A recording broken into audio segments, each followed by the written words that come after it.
Hi friends, welcome to exam theory. तो RRB NTPC CBT 2 2017 में total आपके exam 9 शिफ्टों में कराए गए थे, जिसके सारे मैथ के सॉल्यूशन आपको इस चैनल पे देखने को मिलेंगे। तो आज हम लोग इस वीडियो में 17/1/2017 के शिफ्ट 2 के सारे मैथ के क्वेश्चन देखने वाले हैं। तो वीडियो के अंत तक जरूर बने रहिएगा। तो अगर आप इस चैनल पर नए हैं तो हमारे चैनल को सब्सक्राइब जरूर कर लें। ये हमारा सोशल मीडिया प्लेटफॉर्म है, आप हमसे यहाँ भी जुड़ सकते हैं। इसके लिंक आपको इस वीडियो के डिस्क्रिप्शन बॉक्स में मिल जाएंगे।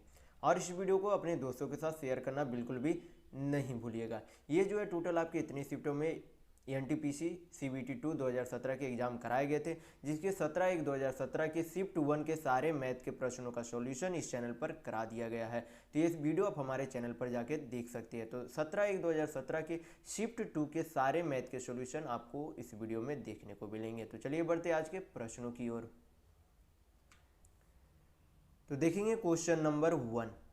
यहाँ पर दिया गया है कि 3 मित्रों अमर, अकबर और एंथनी के बीच चॉकलेट का एक पैक क्रमशः कितना अनुपात में है? 3:4:5 के अनुपात में बांटा गया है। फिर बोला गया कि यदि अकबर को अमर की अपेक्षा जो है 50 चॉकलेट अधिक मिलते हैं, तो आपसे क्वेश्चन में पूछा जा रहा है कि एंथनी को जो है कितने चॉकलेट प्राप्त हुए। तो सबसे पहले यहाँ पर क्वेश्चन में आपसे बोला गया है कि यहाँ पर अकबर को जो है किससे, अमर से जो है 50 चॉकलेट अधिक प्राप्त हुए। तो यहाँ पर अनुपात में अमर और अकबर का कितना अनुपात में यहाँ पर यूनिट में वैल्यू दिया गया, तो अमर का 3 यूनिट वैल्यू दिया गया अनुपात में, और अकबर का जो है कितना दिया गया, अकबर का यहाँ पर 4 यूनिट दिया गया है। तो यहाँ पर दोनों के रेशियो के अनुपात में यूनिट में जो है कितना अंतर आ रहा है, तो 4-3 करेंगे तो कितने का अंतर आ रहा है, 1 यूनिट का अंतर, जो कि यहाँ पर कुल चॉकलेट के रूप में कितने का चॉकलेट का अंतर दिया गया है, 50 चॉकलेट का अंतर दिया गया है। यानी कि रेशियो के 1 यूनिट का वैल्यू जो है कितने के बराबर है, 50 चॉकलेट के बराबर है। तो आपसे पूछा क्या गया क्वेश्चन में पूछा गया कि एंथनी को जो है कुल कितने चॉकलेट प्राप्त होते हैं। तो एंथनी को जो है अनुपात में कितने यूनिट चॉकलेट प्राप्त होते हैं, तो 5 यूनिट जो है कुल चॉकलेट प्राप्त होते हैं। कितने यूनिट, 5 यूनिट। तो हमें 1 यूनिट का वैल्यू कितना प्राप्त हुआ है, 50 चॉकलेट। तो 5 यूनिट का वैल्यू निकालने के लिए क्या करेंगे, 5 से 50 में गुना कर देंगे। तो आपका क्या निकल जाएगा, एंथनी को प्राप्त हुए चॉकलेट निकल जाएंगे। तो 50 गुना 5 करेंगे तो आपका कितना आ जाएगा, 250 आ जाएगा। कितना आ जाएगा आपका, 250 चॉकलेट आ जाएगा, जो कि किसे मिला था, एंथनी को मिला था। तो यहां पर आपका ऑप्शन नंबर डी बिल्कुल सही होगा। तो चलिए बढ़ते हैं नेक्स्ट क्वेश्चन की ओर। तो देखेंगे क्वेश्चन नंबर 2। यहां पर दिया गया है कि एक 7 मीटर त्रिज्या वाला एक वृत्ताकार मैदान 3.5 मीटर चौड़ा पथ से क्या है, घिरा हुआ है। तो आपसे पूछा जा रहा है कि पथ का क्षेत्रफल यानी कि उस रास्ते का एरिया क्या होगा, ये आपसे पूछा जा रहा है। तो यहां पर सबसे पहले बोला क्या गया है क्वेश्चन में, कि बोला गया है क्या है, वृत्ताकार मैदान है। क्या है, एक वृत्ताकार मैदान है जिसकी त्रिज्या यानी कि रेडियस कितनी दी गई है, 7 मीटर दी गई है। कितनी दी गई है, 7 मीटर दी गई है।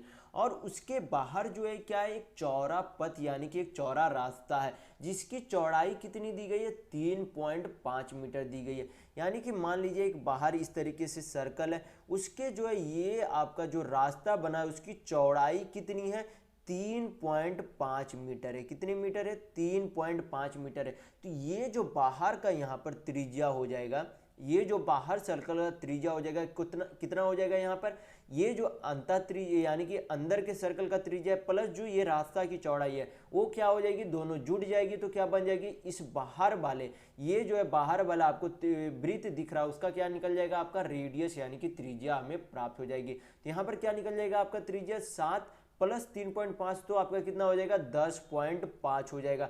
तो अब हमें अंदर का सर्किल यानी कि अंदर के मैदान का भी त्रिज्या यानी कि रेडियस पता, और बाहर वाले की वृत्त का भी रेडियस यानी कि त्रिज्या हमें पता चल गया। तो पूछा आपसे क्या जा रहा है, इस रास्ते का क्षेत्रफल क्या पूछा जा रहा है, इस रास्ता जो आपको पथ दिख रहा है उसका क्या पूछा जा रहा है, क्षेत्रफल यानी कि एरिया पूछा जा रहा है। तो किसी भी वृत्त का क्षेत्रफल यानी कि एरिया निकालने के लिए आपको सबसे पहले फार्मूला पता होना चाहिए कि फार्मूला क्या होता है किसी वृत्त के क्षेत्रफल का, पाई आर स्क्वायर होता है। क्या होता है आपका, पाई आर स्क्वायर होता है। तो फार्मूला आप हमेशा याद रखेंगे किसी वृत्त के क्षेत्रफल का निकालने का फॉर्मूला है, क्या होता है, पाई आर स्क्वायर होता है। तो यहाँ पर हम लोगों को क्या करना पड़ेगा, सबसे पहले ये जो बाह्य वृत्त बन रहा है आपका, उसका एरिया माइनस ये अंतःवृत्त का एरिया क्या करेंगे, माइनस करेंगे, तो आपका क्या निकल जाएगा, ये पथ का, ये जो आपका रास्ता बन रहा है उसका क्षेत्रफल हमें प्राप्त हो जाएगा। तो क्या करेंगे, यहाँ पर फॉर्मूला बताया गया कि क्या होता है, एरिया का पाई आर स्क्वायर। तो ये क्या मान लेंगे, जो बाही त्रिज्या उसका बड़ा आर उसका त्रिज्या मान लेंगे, तो क्या हो जाएगा, पाई आर स्क्वायर। तो ये आपका क्या हो गया, एरिया हो गया ये बाहर वाले वृत्त का, माइनस जब करेंगे क्या करेंगे, माइनस करेंगे पाई आर स्क्वायर, ये जो आर आपका क्या है, अंदर वाले वृत्त का त्रिज्या है। तो ये आपका क्या हो गया, अंदर वाले वृत्त का, यानी कि क्रिकेट स्टेडियम का, सॉरी स्टेडियम का जो है क्या है, एरिया हो गया। तो ये जो है बाह्य वृत्त का एरिया हो गया, ये अंतःवृत्त यानी कि अंदर वाले वृत्त का एरिया हो गया। दोनों को जब माइनस करेंगे तो क्या निकल जाएगा, आपका रास्ते का क्षेत्रफल निकल जाएगा। तो दोनों को क्या करेंगे, हल करेंगे। तो पाई पाई क्या लेंगे, दोनों में कॉमन ले लेंगे, पाई को 22/7 भी लिख सकते हैं, तो यहाँ पर लिख देंगे हम लोग। अंदर में क्या बचेगा, R square minus R square, यानी कि बड़ा आर स्क्वायर माइनस छोटा आर स्क्वायर। तो आपको अलजेब्रा में फॉर्मूला आपको एक पता होना चाहिए कि ए स्क्वायर माइनस बी स्क्वायर को हम क्या इस तरीके से लिख सकते हैं कि ए प्लस बी इंटू में ए माइनस बी, इस तरीके से ये आपका अलजेब्रा का फॉर्मूला होता है। तो यहाँ पर क्या करेंगे हम लोग, अलजेब्रा का यहाँ पर फॉर्मूला लगाएंगे कि आर स्क्वायर माइनस बड़ा आर स्क्वायर माइनस छोटा आर स्क्वायर को क्या लिख सकते हैं, बड़ा आर प्लस छोटा आर, इंटू में क्या हो जाएगा, बड़ा आर माइनस छोटा आर हो जाएगा। यहाँ पर क्या करेंगे, सारा हल करेंगे तो आपका क्या निकल जाएगा, दोनों आर का वैल्यू पुट कर हल करेंगे तो क्या निकल जाएगा, पथ का क्षेत्रफल निकल जाएगा। तो चलिए हल करते हैं इसे हम लोग। तो 22/7 लिखेंगे, बड़ा आर प्लस छोटा आर।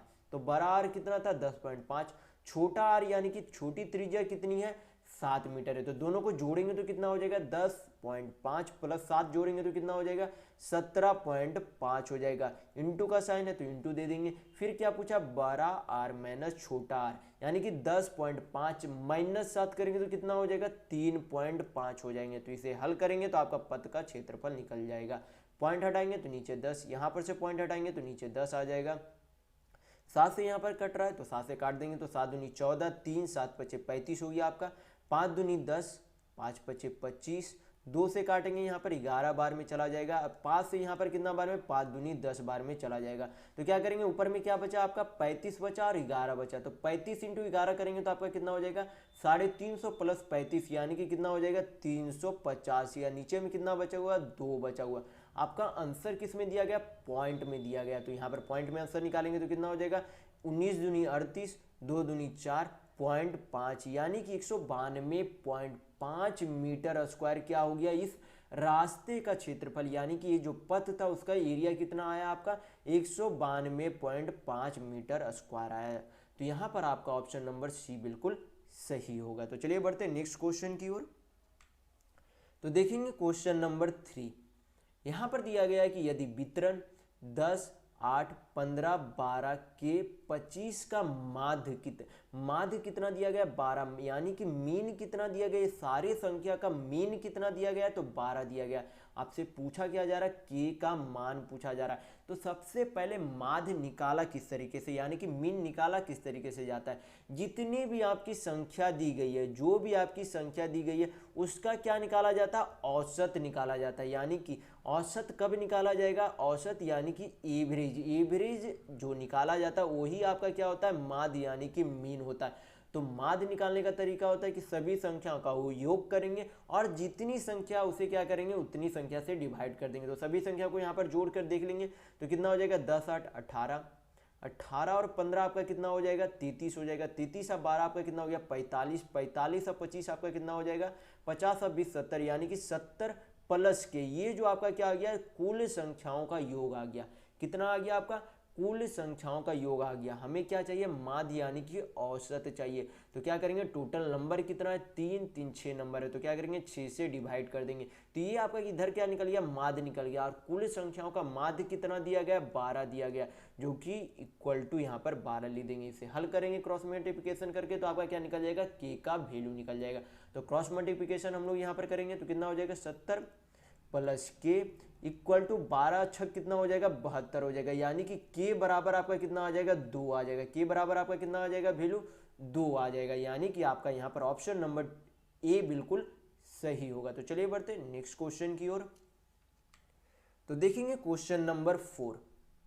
तो ये आपका क्या दिया गया है, एक तरीके से सिंप्लीफिकेशन का क्वेश्चन है। तो सिंप्लीफिकेशन बनाने के लिए आपको हमेशा बॉडमास थ्योरम पता होना चाहिए। तो बॉडमास थ्योरम का क्या तरीका होता है कि BODMAS होता है। तो B से आपका क्या होता है, ब्रैकेट होते हैं। तो ब्रैकेट का आपका कितने प्रकार के होते हैं, 3 प्रकार के। एक आपका बिग ब्रैकेट होता है, एक आपका मिडिल ब्रैकेट होता है, एक आपका स्मॉल ब्रैकेट होता है। उसके बाद ऑफ होता है। ऑफ मतलब का होता है, D से डिवाइड यानी कि भाग, M से मल्टीप्लाई यानी कि गुना, A से ऐड यानी कि जोड़, S से सब्ट्रैक्ट यानी कि घटाव होता है। जो आपका पहले दिया गया है बॉडमास में यानी कि ब्रैकेट पहले, तो पहले ब्रैकेट को हल करेंगे, उसके बाद ऑफ, उसके बाद डिवाइड।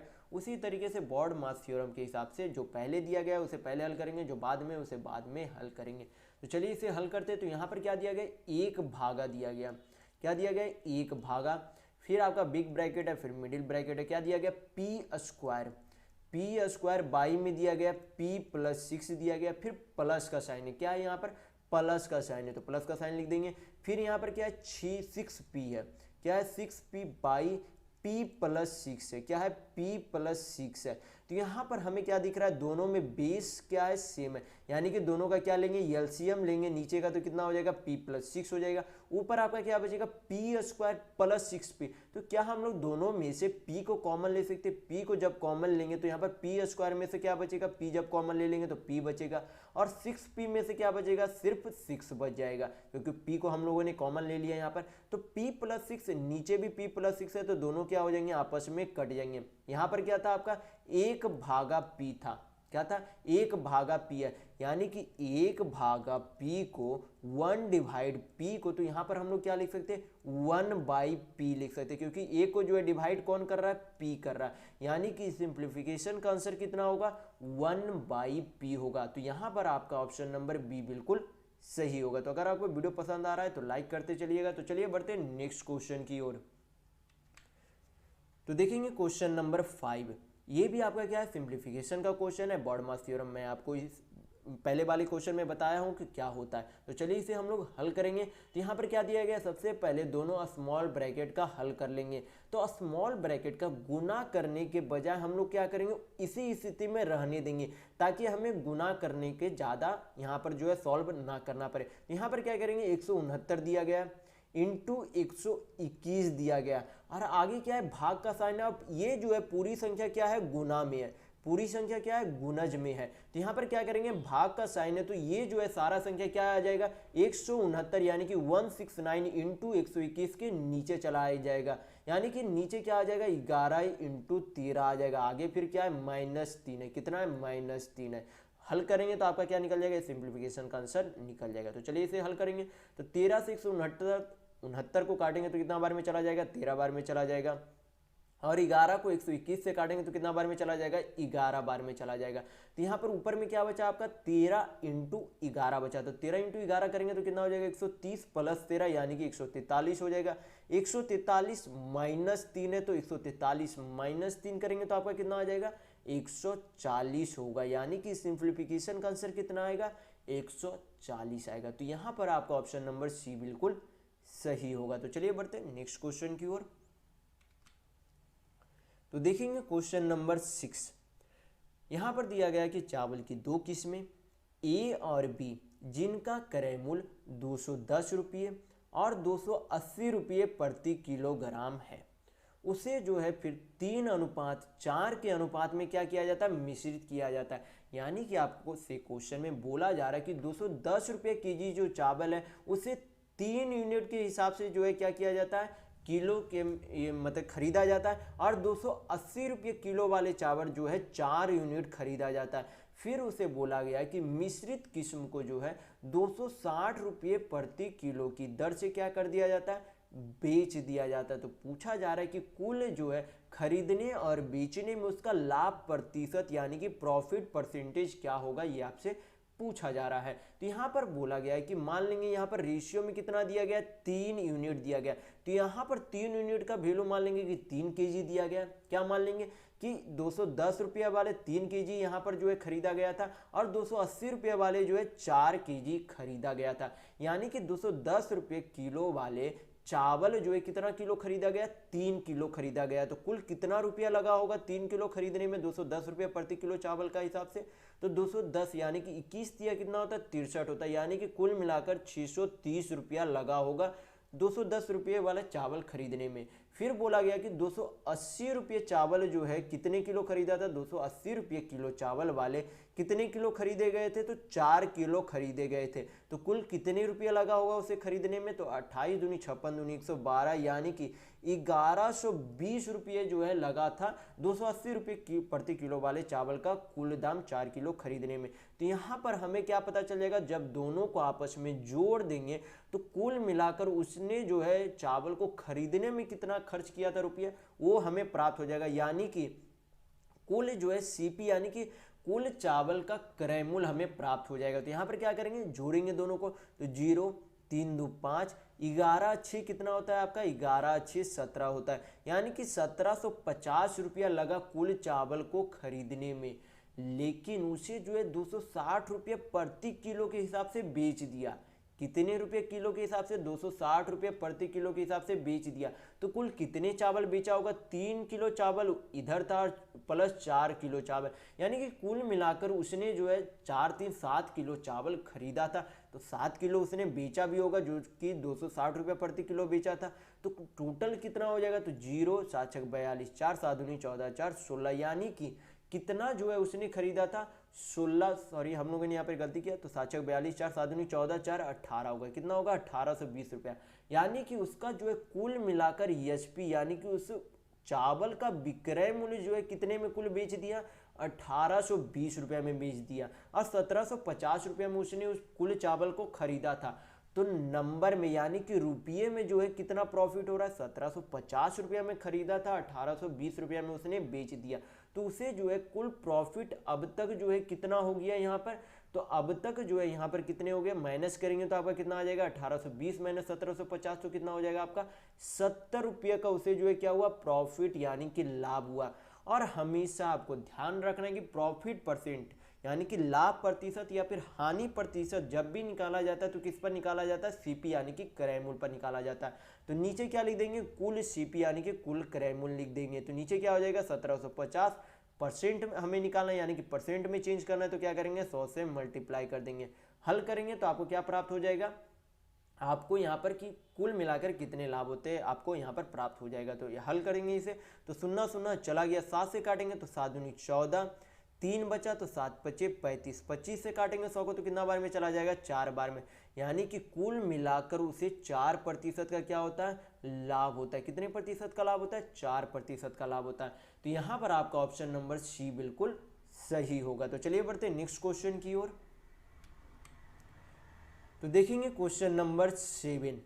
यहाँ पर दिया क्या गया, यहाँ पर 3 संख्याएं दी गई है। कौन कौन सी संख्या, 143, 77 और 121 दिया गया। उसका पूछा क्या जा रहा है आपसे कि मासा यानी कि एचसीएफ क्या होगा, ये आपको पता करना है। तो यहाँ पर क्या करेंगे, बाय ऑप्शन से देख लेते हैं। जो भी संख्या से ये तीनों संख्या विभाजित हो गए तो क्या होगा, वो संख्या जो है इन तीनों का मासा यानी कि एचसीएफ होगी। तो 4 से जब 143 को विभाजित करेंगे तो बिल्कुल भी विभाजित नहीं होगा, क्योंकि 4 से जो भी संख्या विभाजित होगी 2 से भी विभाजित होनी चाहिए।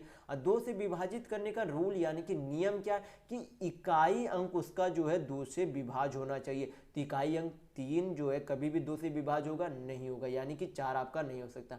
7 से देखेंगे तो 7 दूनी 14, 3 से स्पल हो जाता तो 7 से भी नहीं। यहाँ पर 6 यानी कि 3 दूनी 6 होता है। तो यानी कि ये संख्या जो है 2 से विभाज्य होनी चाहिए। तो 2 से अभी आपको बताया गया कि 143 2 से विभाज्य नहीं होगा, क्योंकि इकाई अंक 2 से विभाज्य नहीं हो रही। तो 6 भी आपका नहीं होगा, 7 भी नहीं होगा।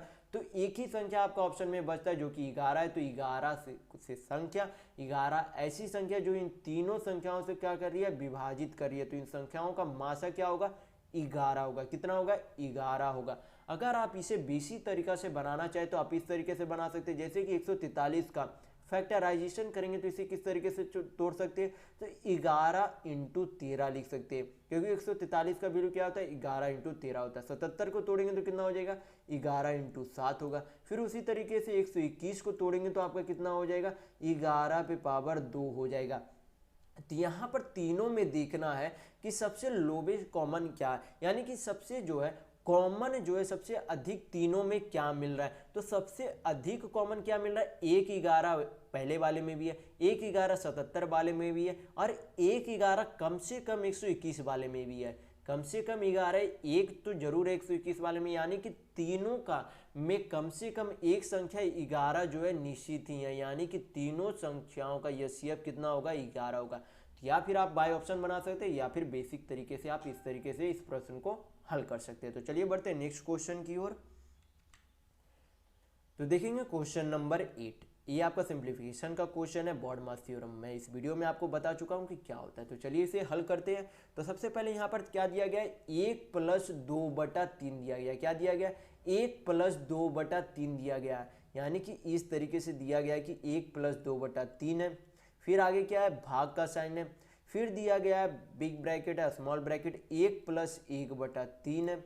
फिर भाग का साइन है। फिर क्या दिया गया, 2/3 + 1, फिर आपका ब्रैकेट है। तो इसे जब हल करेंगे तो कितना हो जाएगा आपका, 3 और 2 5/3 हो जाएगा। कितना हो जाएगा, 5/3 हो जाएगा। फिर यहाँ पर क्या है, आपका भाग का साइन है, तो यहाँ पर भाग का साइन दे देंगे। फिर अंदर में क्या है, बिग ब्रैकेट है। जब इसे स्मॉल ब्रैकेट वाले का हल करेंगे तो कितना हो जाएगा, 1+1/3 है। तो यहाँ पर हल करेंगे तो कितना हो जाएगा, एलसीएम नीचे 3 और 3 और 1 कितना हो जाएगा आपका, 4 हो जाएगा। फिर आगे क्या है, यहाँ भी भाग का साइन है, तो यहाँ पर भाग का साइन दे देंगे। यहाँ पर एलसीएम लेंगे तो कितना हो जाएगा, नीचे 3 और ऊपर कितना हो जाएगा, 3 और 2 5 हो जाएगा। अब क्या करेंगे, आपको पता होना चाहिए कि जब भी भाग को गुना में चेंज किया जाता है, सिंप्लीफिकेशन में जब भी भाग को गुना में चेंज किया जाता है तो सामने वाली संख्या क्या हो जाती है, उल्टा हो जाती है। यानी कि ये भाग है तो इसे क्या करेंगे, गुना में चेंज करेंगे तो सामने वाली संख्या क्या हो जाएगी, उल्टा हो जाएगी। यानी कि 5/3 को क्या लिखेंगे हम लोग, 3/5 लिखेंगे। 5/3 को क्या लिखेंगे, 3/5 लिखेंगे। तो यहाँ पर हल करेंगे तो 3 से 3 चला गया। फिर कितना बचेगा आपका, 5/3 भागा क्या बचेगा, 4/5 बचेगा। तो फिर क्या करेंगे, गुना में चेंज करेंगे तो कितना हो जाएगा, 5/3 इंटू में। तो अभी आपको बताया गया कि जब भी भाग को गुना में चेंज किया जाता है तो सामने वाली संख्या उल्टा हो जाती है। यानी कि 4/5 को क्या लिखेंगे, 5/4 लिखेंगे। तो हल करेंगे इसे सारा, यानी कि गुना करेंगे तो कितना आ जाएगा, यहाँ पर ऊपर में 5 × 5 = 25 और नीचे कितना हो जाएगा, 4 × 3 = 12 हो जाएगा। यानी कि इस पूरे सिंप्लीफिकेशन का आंसर कितना आएगा, 25/12 आएगा। कितना आएगा पूरे सिंप्लीफिकेशन का आंसर, 25/12। तो यहाँ पर आपका ऑप्शन नंबर बी बिल्कुल सही होगा। तो अगर आपको वीडियो पसंद आ रहा है तो लाइक करते चलिएगा। तो चलिए बढ़ते हैं नेक्स्ट क्वेश्चन की ओर। तो देखेंगे क्वेश्चन नंबर 9। यहाँ पर दिया गया है कि एक धनराशि 8% की वार्षिक चक्रवृद्धि ब्याज की दर पर जमा की जाती है। क्या बोला गया कि कोई धनराशि है, यानी कि कोई प्रिंसिपल यानी कि मूलधन है, जिस पर 8% का चक्रवृद्धि ब्याज यानी कि कंपाउंड इंटरेस्ट लगाया जाता है।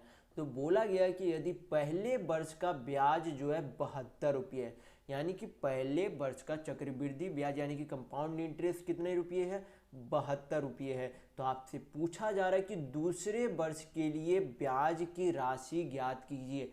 तो सबसे पहले बोला क्या गया कि पहला ईयर में यानी कि फर्स्ट ईयर में कंपाउंड इंटरेस्ट यानी कि चक्रवृद्धि ब्याज जो है कितने रुपये मिलता है, 72 रुपये मिलता है। तो अगले साल भी यानी कि सेकेंड ईयर में भी आपका 72 रुपये ब्याज जो है निश्चित रूप में मिलेंगे, क्योंकि जो पहले साल में ब्याज मिले वो आपका सेकेंड साल में भी ब्याज मिलेगा। लेकिन जो आपका पिछले साल में यानी कि पहले साल में ब्याज लगा वो दूसरे साल में भी क्या लगेगा, ब्याज पर भी ब्याज लगेगा। यानी कि 72 रुपये पर भी अब क्या लगेगा, 8% का ब्याज लगेगा। क्योंकि कंपाउंड इंटरेस्ट में क्या होता है, यानी कि चक्रवृद्धि ब्याज में क्या होता है, आपका ब्याज पर भी ब्याज लगता है। यानी कि 72 रुपये पर भी अब क्या लगेगा, 8% का ब्याज लगेगा। तो क्या करेंगे, 72 का 8% यहाँ पर निकालेंगे। तो यहाँ पर हम लोग 8% निकालेंगे तो कितना आ जाएगा आपका, 72 × 8/100। तो 72 8 गुना करेंगे तो 8 दूनी 16, 7 8 56, एक कितना होता है आपका 57 होता है। यानी कि 5.76 रुपये जो आपका क्या लगेगा, 72 रुपये पर भी चक्रवृद्धि ब्याज का ब्याज लगेगा। तो ये जो टोटल आपका क्या हो गया, 72 रुपये प्लस 5.76 रुपये भी आप क्या लग गया टोटल, ये आपका सेकेंड ईयर का यानी कि दूसरे साल का चक्रवृद्धि ब्याज यानी कि कंपाउंड इंटरेस्ट हो गया। तो यहाँ पर जोड़ेंगे तो कितना हो जाएगा 72 और 5 77, यानी कि कुल मिलाकर दूसरे साल में चक्रवृद्धि ब्याज कितना होता है 77.76 रुपये, यानी कि 77.76 रुपये क्या लगता है आपका चक्रवृद्धि ब्याज दूसरे साल में लगता है। तो यहाँ पर आपका ऑप्शन नंबर ए बिल्कुल सही होगा। तो चलिए बढ़ते नेक्स्ट क्वेश्चन की ओर। तो देखेंगे क्वेश्चन नंबर 10। यहाँ पर क्या दिया गया है 14, 6, 28, 3 अंक दिए गए और आपसे क्या पूछा जा रहा है चतुर्थ अनुपात पूछा जा रहा है। क्या पूछा जा रहा है चतुर्थ अनुपात पूछा जा रहा है। तो चतुर्थ अनुपात निकालने का फॉर्मूला आपको पता होना चाहिए कि क्या होता है। यहाँ पर क्या होता है b इंटू सी बाई ए होता है, या फिर आप ये भी बोल सकते हैं कि दूसरी संख्या इंटू तीसरी संख्या बटा पहली संख्या। जो भी आप याद रखना चाहिए फॉर्मूले के तौर पर याद रख सकते हैं कि दूसरी संख्या इंटू तीसरी संख्या बटा पहली संख्या। तो क्या करेंगे फॉर्मूला पे वैल्यू पुट करेंगे तो आपका क्या निकल जाएगा चतुर्थ अनुपात निकल जाएगा। तो चलिए इसे हल करते हैं। तो दूसरी संख्या यहाँ पर कितनी है 6 है, तो 6 लिखेंगे इंटू है, फिर तीसरी संख्या आपकी कितनी है 28 है, तो यहाँ पर 28 लिख देंगे बटा आप क्या करेंगे पहली संख्या करेंगे। तो पहली संख्या यहाँ पर कितना है 14 है, तो नीचे क्या लिख देंगे 14 लिख देंगे।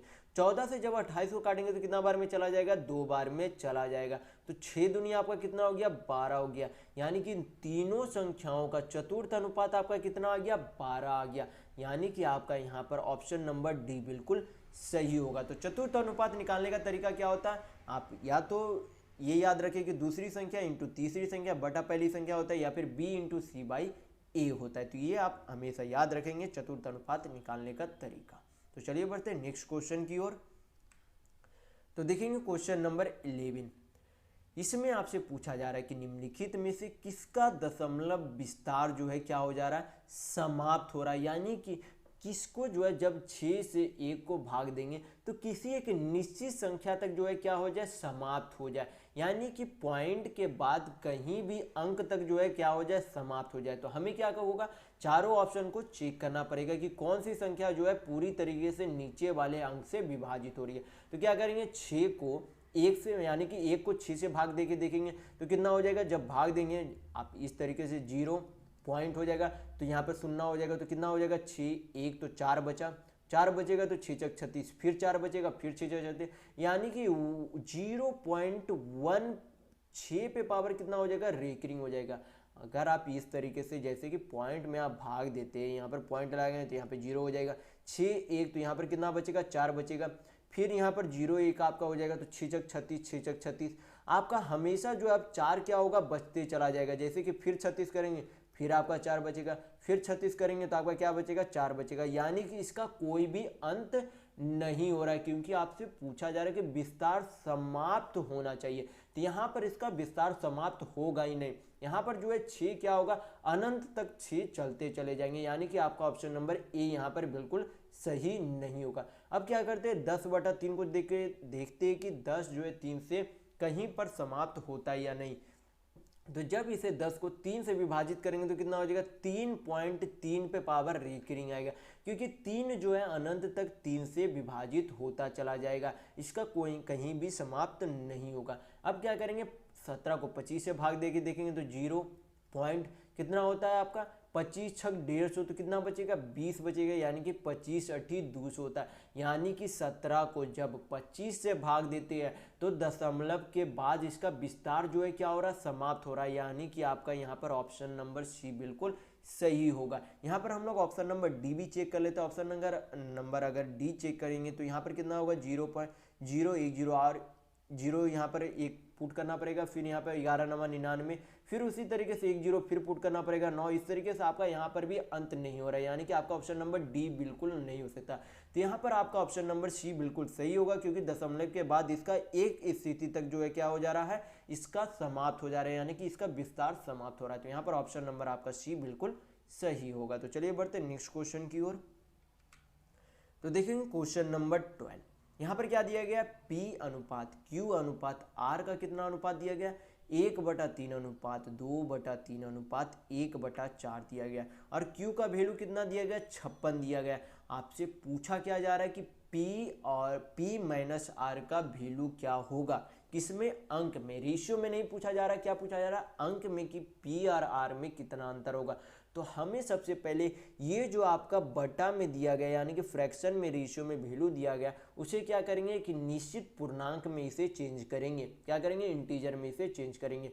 तो क्या करेंगे, 1/3 जैसे कि दिया गया, किसका, P का वैल्यू, Q का वैल्यू कितना दिया गया, 2/3, और R का वैल्यू कितना दिया गया, 1/4 दिया गया। तो नीचे जो है सारी संख्या उसका क्या करेंगे, एलसीएम ले लेंगे और सभी संख्याओं से क्या कर देंगे, गुना कर देंगे। तो 3, 3 और 4 का एलसीएम यानी कि लघुत्तम कितना होता है, तो 12 होता है। तो क्या करेंगे, सभी संख्या से 12 गुना कर देंगे। तो 12 यहाँ पर क्या हो गया, आपका गुना हो गया। तो काटेंगे तो सभी को, तो 3 चौक 12, यहाँ पर भी 3 चौक 12 और 4 तिया 12 हो गया। तो पी क्यू आर का जो इंटीजर वैल्यू कितना आ जाएगा आपका, यहाँ पर 4 हो गया, 4/4 दूनी 8 हो जाएगा। ऊपर यहाँ पर आर का कितना बचा, 3 बचा। यानी कि पी क्यू आर का पूर्णांक में वैल्यू कितना आ गया, 4/8/3 आ गया। जो कि ये क्या, यूनिट यानी कि रेशियो के यूनिट में वैल्यू है। लेकिन यहाँ पर क्यू का क्या दिया गया, एक निश्चित वैल्यू दिया गया।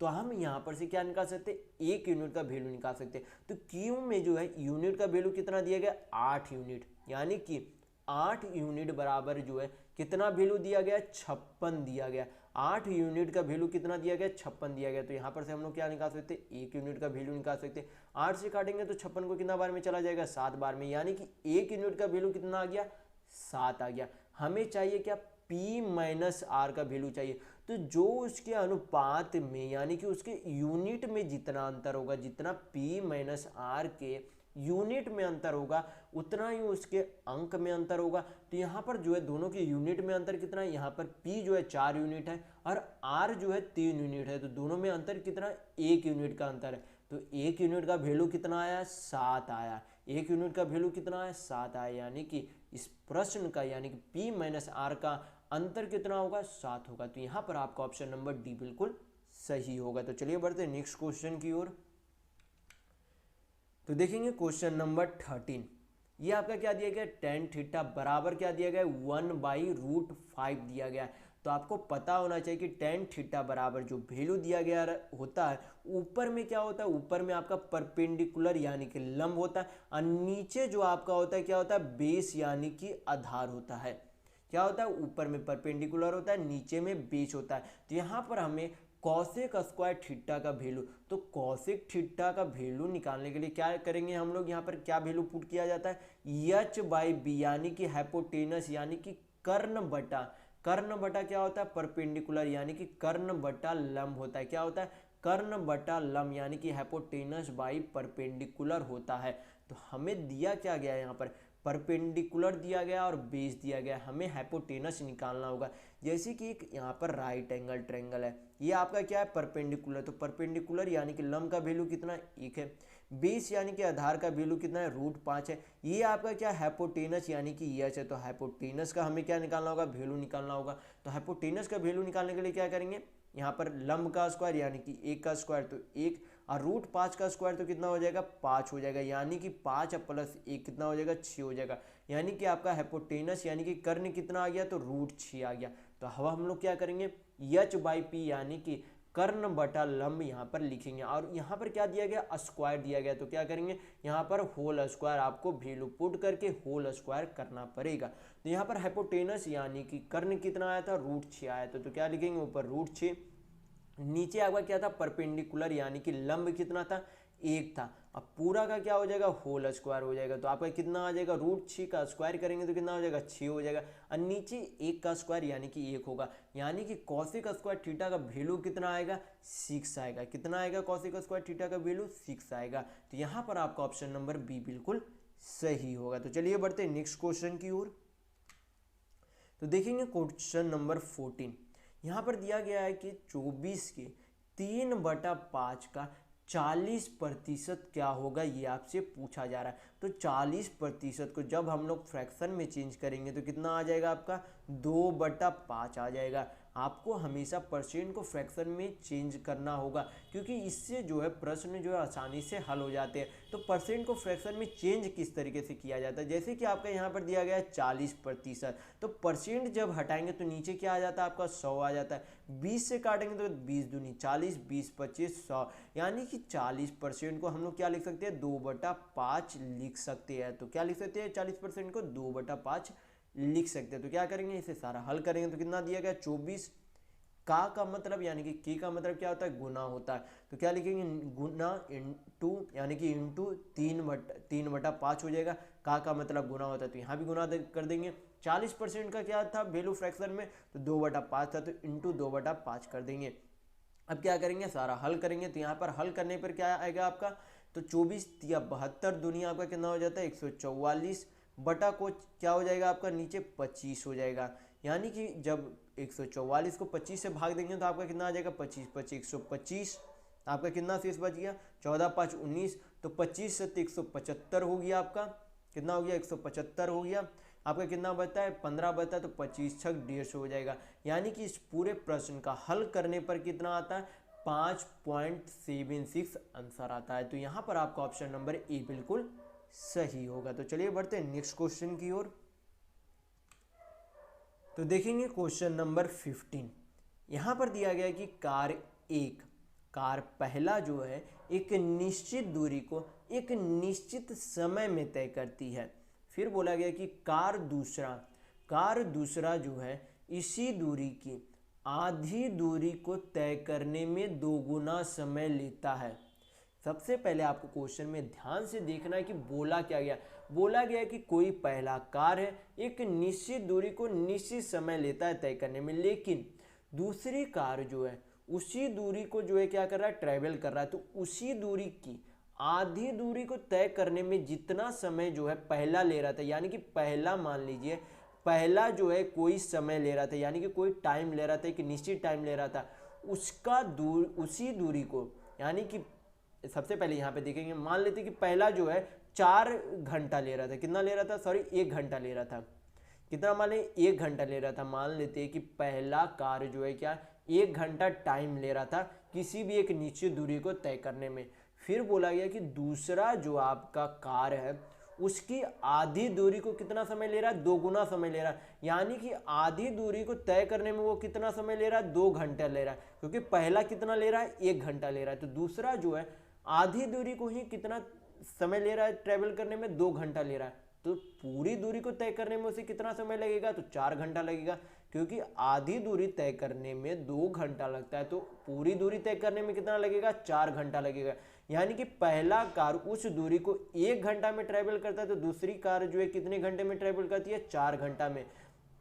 तो आपसे पूछा क्या जा रहा है यहाँ पर कि पहला कार और दूसरी कार की गति का अनुपात यानी कि उसकी चाल का अनुपात क्या होगा, ये आपसे पूछा जा रहा है। तो यहाँ पर जो आपका आया है पहले और दूसरे का क्या है टाइम का अनुपात आया, यानी कि समय का अनुपात आया। क्या आया आपका समय का अनुपात, कि पहला गाड़ी जो है 1 घंटा ले रहा है दूसरी गाड़ी 4 घंटा ले रहा है। तो आपको पता होना चाहिए कि समय का उल्टा क्या होता है चाल होता है, समय का उल्टा क्या होता है चाल होता है। यानी कि समय जब 1:4 में समय ले रहा है तो चाल क्या हो जाएगा 4:1 हो जाएगा। कितना हो जाएगा 4:1 हो जाएगा। यानी कि पहली और दूसरी गाड़ी के चाल का अनुपात कितना हो जाएगा 4:1 होगा। यानी कि आपका ऑप्शन नंबर ए बिल्कुल सही होगा। तो आपको हमेशा ध्यान रखना है कि समय का उल्टा क्या होता है चाल होता है, समय का उल्टा क्या होता है यानी कि टाइम का उल्टा क्या होता है स्पीड, यानी कि समय का उल्टा क्या होता है चाल होता है। तो ये आपको हमेशा ध्यान रखना है। तो चलिए बढ़ते हैं नेक्स्ट क्वेश्चन की ओर। तो देखेंगे क्वेश्चन नंबर 16। यहाँ पर दिया गया है कि जी और एच एक काम को 30 दिनों में कर सकते हैं। फिर बोला गया कि यदि एच अकेले इस काम को 50 दिनों में कर सकता है तो जी अकेले इस काम को कितने दिनों में समाप्त कर सकता है। तो यहाँ पर सबसे पहले बोला गया कि जी और एच, यहाँ पर सबसे पहले आपको पता होना चाहिए कि टाइम एंड वर्क में टोटल वर्क बराबर यानी कि कुल कार्य बराबर क्या होता है इफिशियंसी इनटू टाइम होता है। टी डब्ल्यू आपका हो गया टोटल वर्क यानी कि कुल कार्य, ई से आपका इफिशियंसी यानी कि कार्य क्षमता, टी से टाइम यानी कि समय होता है। तो आपको पता होना चाहिए कि कुल कार्य बराबर क्या होता है, कार्य क्षमता इंटू समय होता है। तो सबसे पहले यहाँ पर बोला गया कि जी और एच जो है किसी काम को करने में कितना समय लेते हैं, 30 दिन लेते हैं। कितना लेते हैं, 30 दिन। यानी कि जी और एच जब मिलकर काम करते हैं तो किसी काम को 30 दिनों में पूरा कर देते हैं। फिर बोला कि यच जो है उसी काम को अकेले कितने दिनों में करता है, तो 50 दिनों में करता है। तो हमें निकालना क्या है, जी अकेले कितने दिनों में समाप्त करना, वो निकालना पड़ेगा। तो उसे निकालने से पहले हमें जी की कार्य क्षमता निकालनी पड़ेगी, कितने की कार्य क्षमता से वो कार्य करता है। तो सबसे पहले यहाँ पर क्या करेंगे हम लोग, 50 और 30 का एलसीएम ले लेंगे। तो एलसीएम कितना होता है 50 30 का, 150 होता है। 150 को जब 30 से भाग देंगे तो कितना हो जाएगा, 5 हो जाएगा। यानी कि जी और एच मिलकर 5 की कार्य क्षमता से क्या कर रहे हैं, काम कर रहे हैं। तो फिर क्या करेंगे, 150 को 50 से भाग देंगे तो कितना आ जाएगा, 3 आ जाएगा। यानी कि यच जो है उसी काम को कितने की कार्य क्षमता से कर रहा है, 3 की कार्य क्षमता से कर रहा है। तो सबसे पहले हम लोगों को देखने को मिला कि जी और यच मिलकर किसी काम को जो है 5 की कार्य क्षमता से करते हैं। यानी कि मान लीजिए 5 काम करते हैं और यच जो है 3 काम करता है, दोनों मिलकर 5 काम करते हैं। यच अकेले 3 काम करता है प्रतिदिन। तो जी कितना प्रतिदिन काम कर रहा होगा, जब दोनों मिलकर 5 कर रहे हैं, यच अकेले 3 कर रहा है। यानी कि जी अकेले प्रतिदिन कितने काम कर रहा है, तो 5 - 3 यानी कि 2 काम कर रहा है। जी अकेले कितने काम कर रहा है प्रतिदिन, 2 काम करना है। और उसे कुल मिलाकर अकेले जब काम करेगा तो उसे कुल कितना काम करना पड़ेगा, 150 काम करना पड़ेगा। और करेगा कितनी की कार्य क्षमता से प्रतिदिन, 2 की कार्य क्षमता से। यानी कि 150 हमें काम करना है, रोज 2 काम करेगा तो कुल कितने दिन लगेगा, तो 150 को 2 से काटेंगे तो कितना बार में चला जाएगा, 75 बार में। यानी कि पूरा काम को अकेले जी जो है कितने दिनों में करेगा, 75 दिनों में करेगा। यहाँ पर आपका ऑप्शन नंबर सी बिल्कुल सही होगा। तो चलिए बढ़ते नेक्स्ट क्वेश्चन की ओर। तो देखेंगे क्वेश्चन नंबर 17।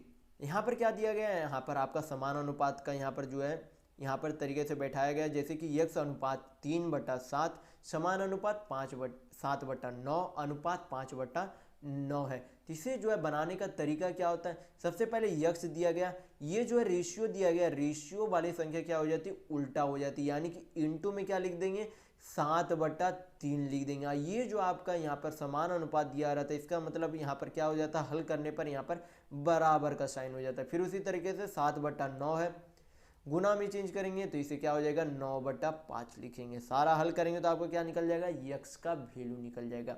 चलिए इसे हल करते हैं। तो 9 से 9 चला गया, 7 से 7 कट गया। यानी कि x बराबर आपका कितना आ जाएगा, क्रॉस मल्टीप्लिकेशन करेंगे तो 3/5 आ जाएगा। कितना आ जाएगा आपका x का वैल्यू, 3/5 आएगा।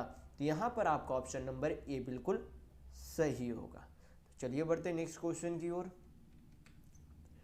तो देखेंगे क्वेश्चन नंबर 18।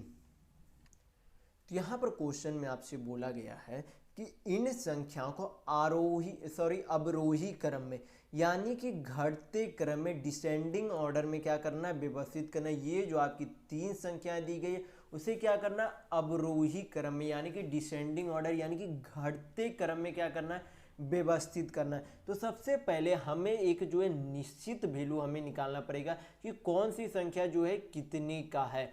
तो सबसे पहले आपको 3√5 को हम लोग क्या लिख सकते हैं, √5 का वैल्यू हम लोग क्या मान सकते हैं, 2.2। आपको जो है इसे शॉर्टकट तरीका से निकालने के लिए क्या करेंगे, जैसे कि 500 है, यहाँ पे 5 है, क्या है, √5 है, √5 है। तो √5 को क्या करेंगे, ऊपर नीचे जो है 100 से गुना कर देंगे। जैसे कि यहाँ पर ऊपर में 100 से गुना कर दिए, नीचे में 100 से गुना करेंगे।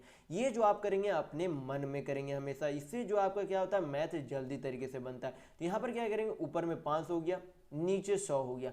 तो 500 को जब तोड़ेंगे, 500 को जब तोड़ेंगे तो किसके स्क्वायर का, आपको हमेशा जो है 1 से 30 तक का स्क्वायर आपको हमेशा याद होना चाहिए। खासकर इस तरीके के प्रश्न को हल करने में आसानी होती है अगर आपको 1 से 30 तक का स्क्वायर पता हो। तो यहाँ पर 500 को कौन से अंक का स्क्वायर जो है सबसे नजदीक हो रहा है, तो यहाँ पर हमें देखने को मिल रहा है कि 22 का स्क्वायर कितना होता है, 484 होता है। कितना होता है, 22 का स्क्वायर 484 होता है। तो 500 का हम अगर रूट बाहर निकालेंगे तो क्या लिख सकते हैं कि मान लेंगे कि यहाँ पर क्या था, 484 था। लगभग वैल्यू हम लोग एक्यूरेट वैल्यू नहीं निकाल रहे, यहाँ पर जो है यहाँ पर जो है आपको लगभग में हम लोग यहाँ पर वैल्यू निकाल रहे हैं, जिससे कि हम लोग किसी भी संख्या का जो है अंतर निकाल पाए कि कौन सी संख्या बड़ी या कौन सी संख्या छोटी है। यहाँ पर क्या करेंगे, 500 का लगभग में जो है 484 किसका स्क्वायर होता है, 22 का स्क्वायर होता है, और 100 किसका स्क्वायर है, 10 का स्क्वायर है। यानी कि जब इसे पॉइंट में चेंज करें तो कितना लिख सकते हैं, 2.2 लिख सकते हैं।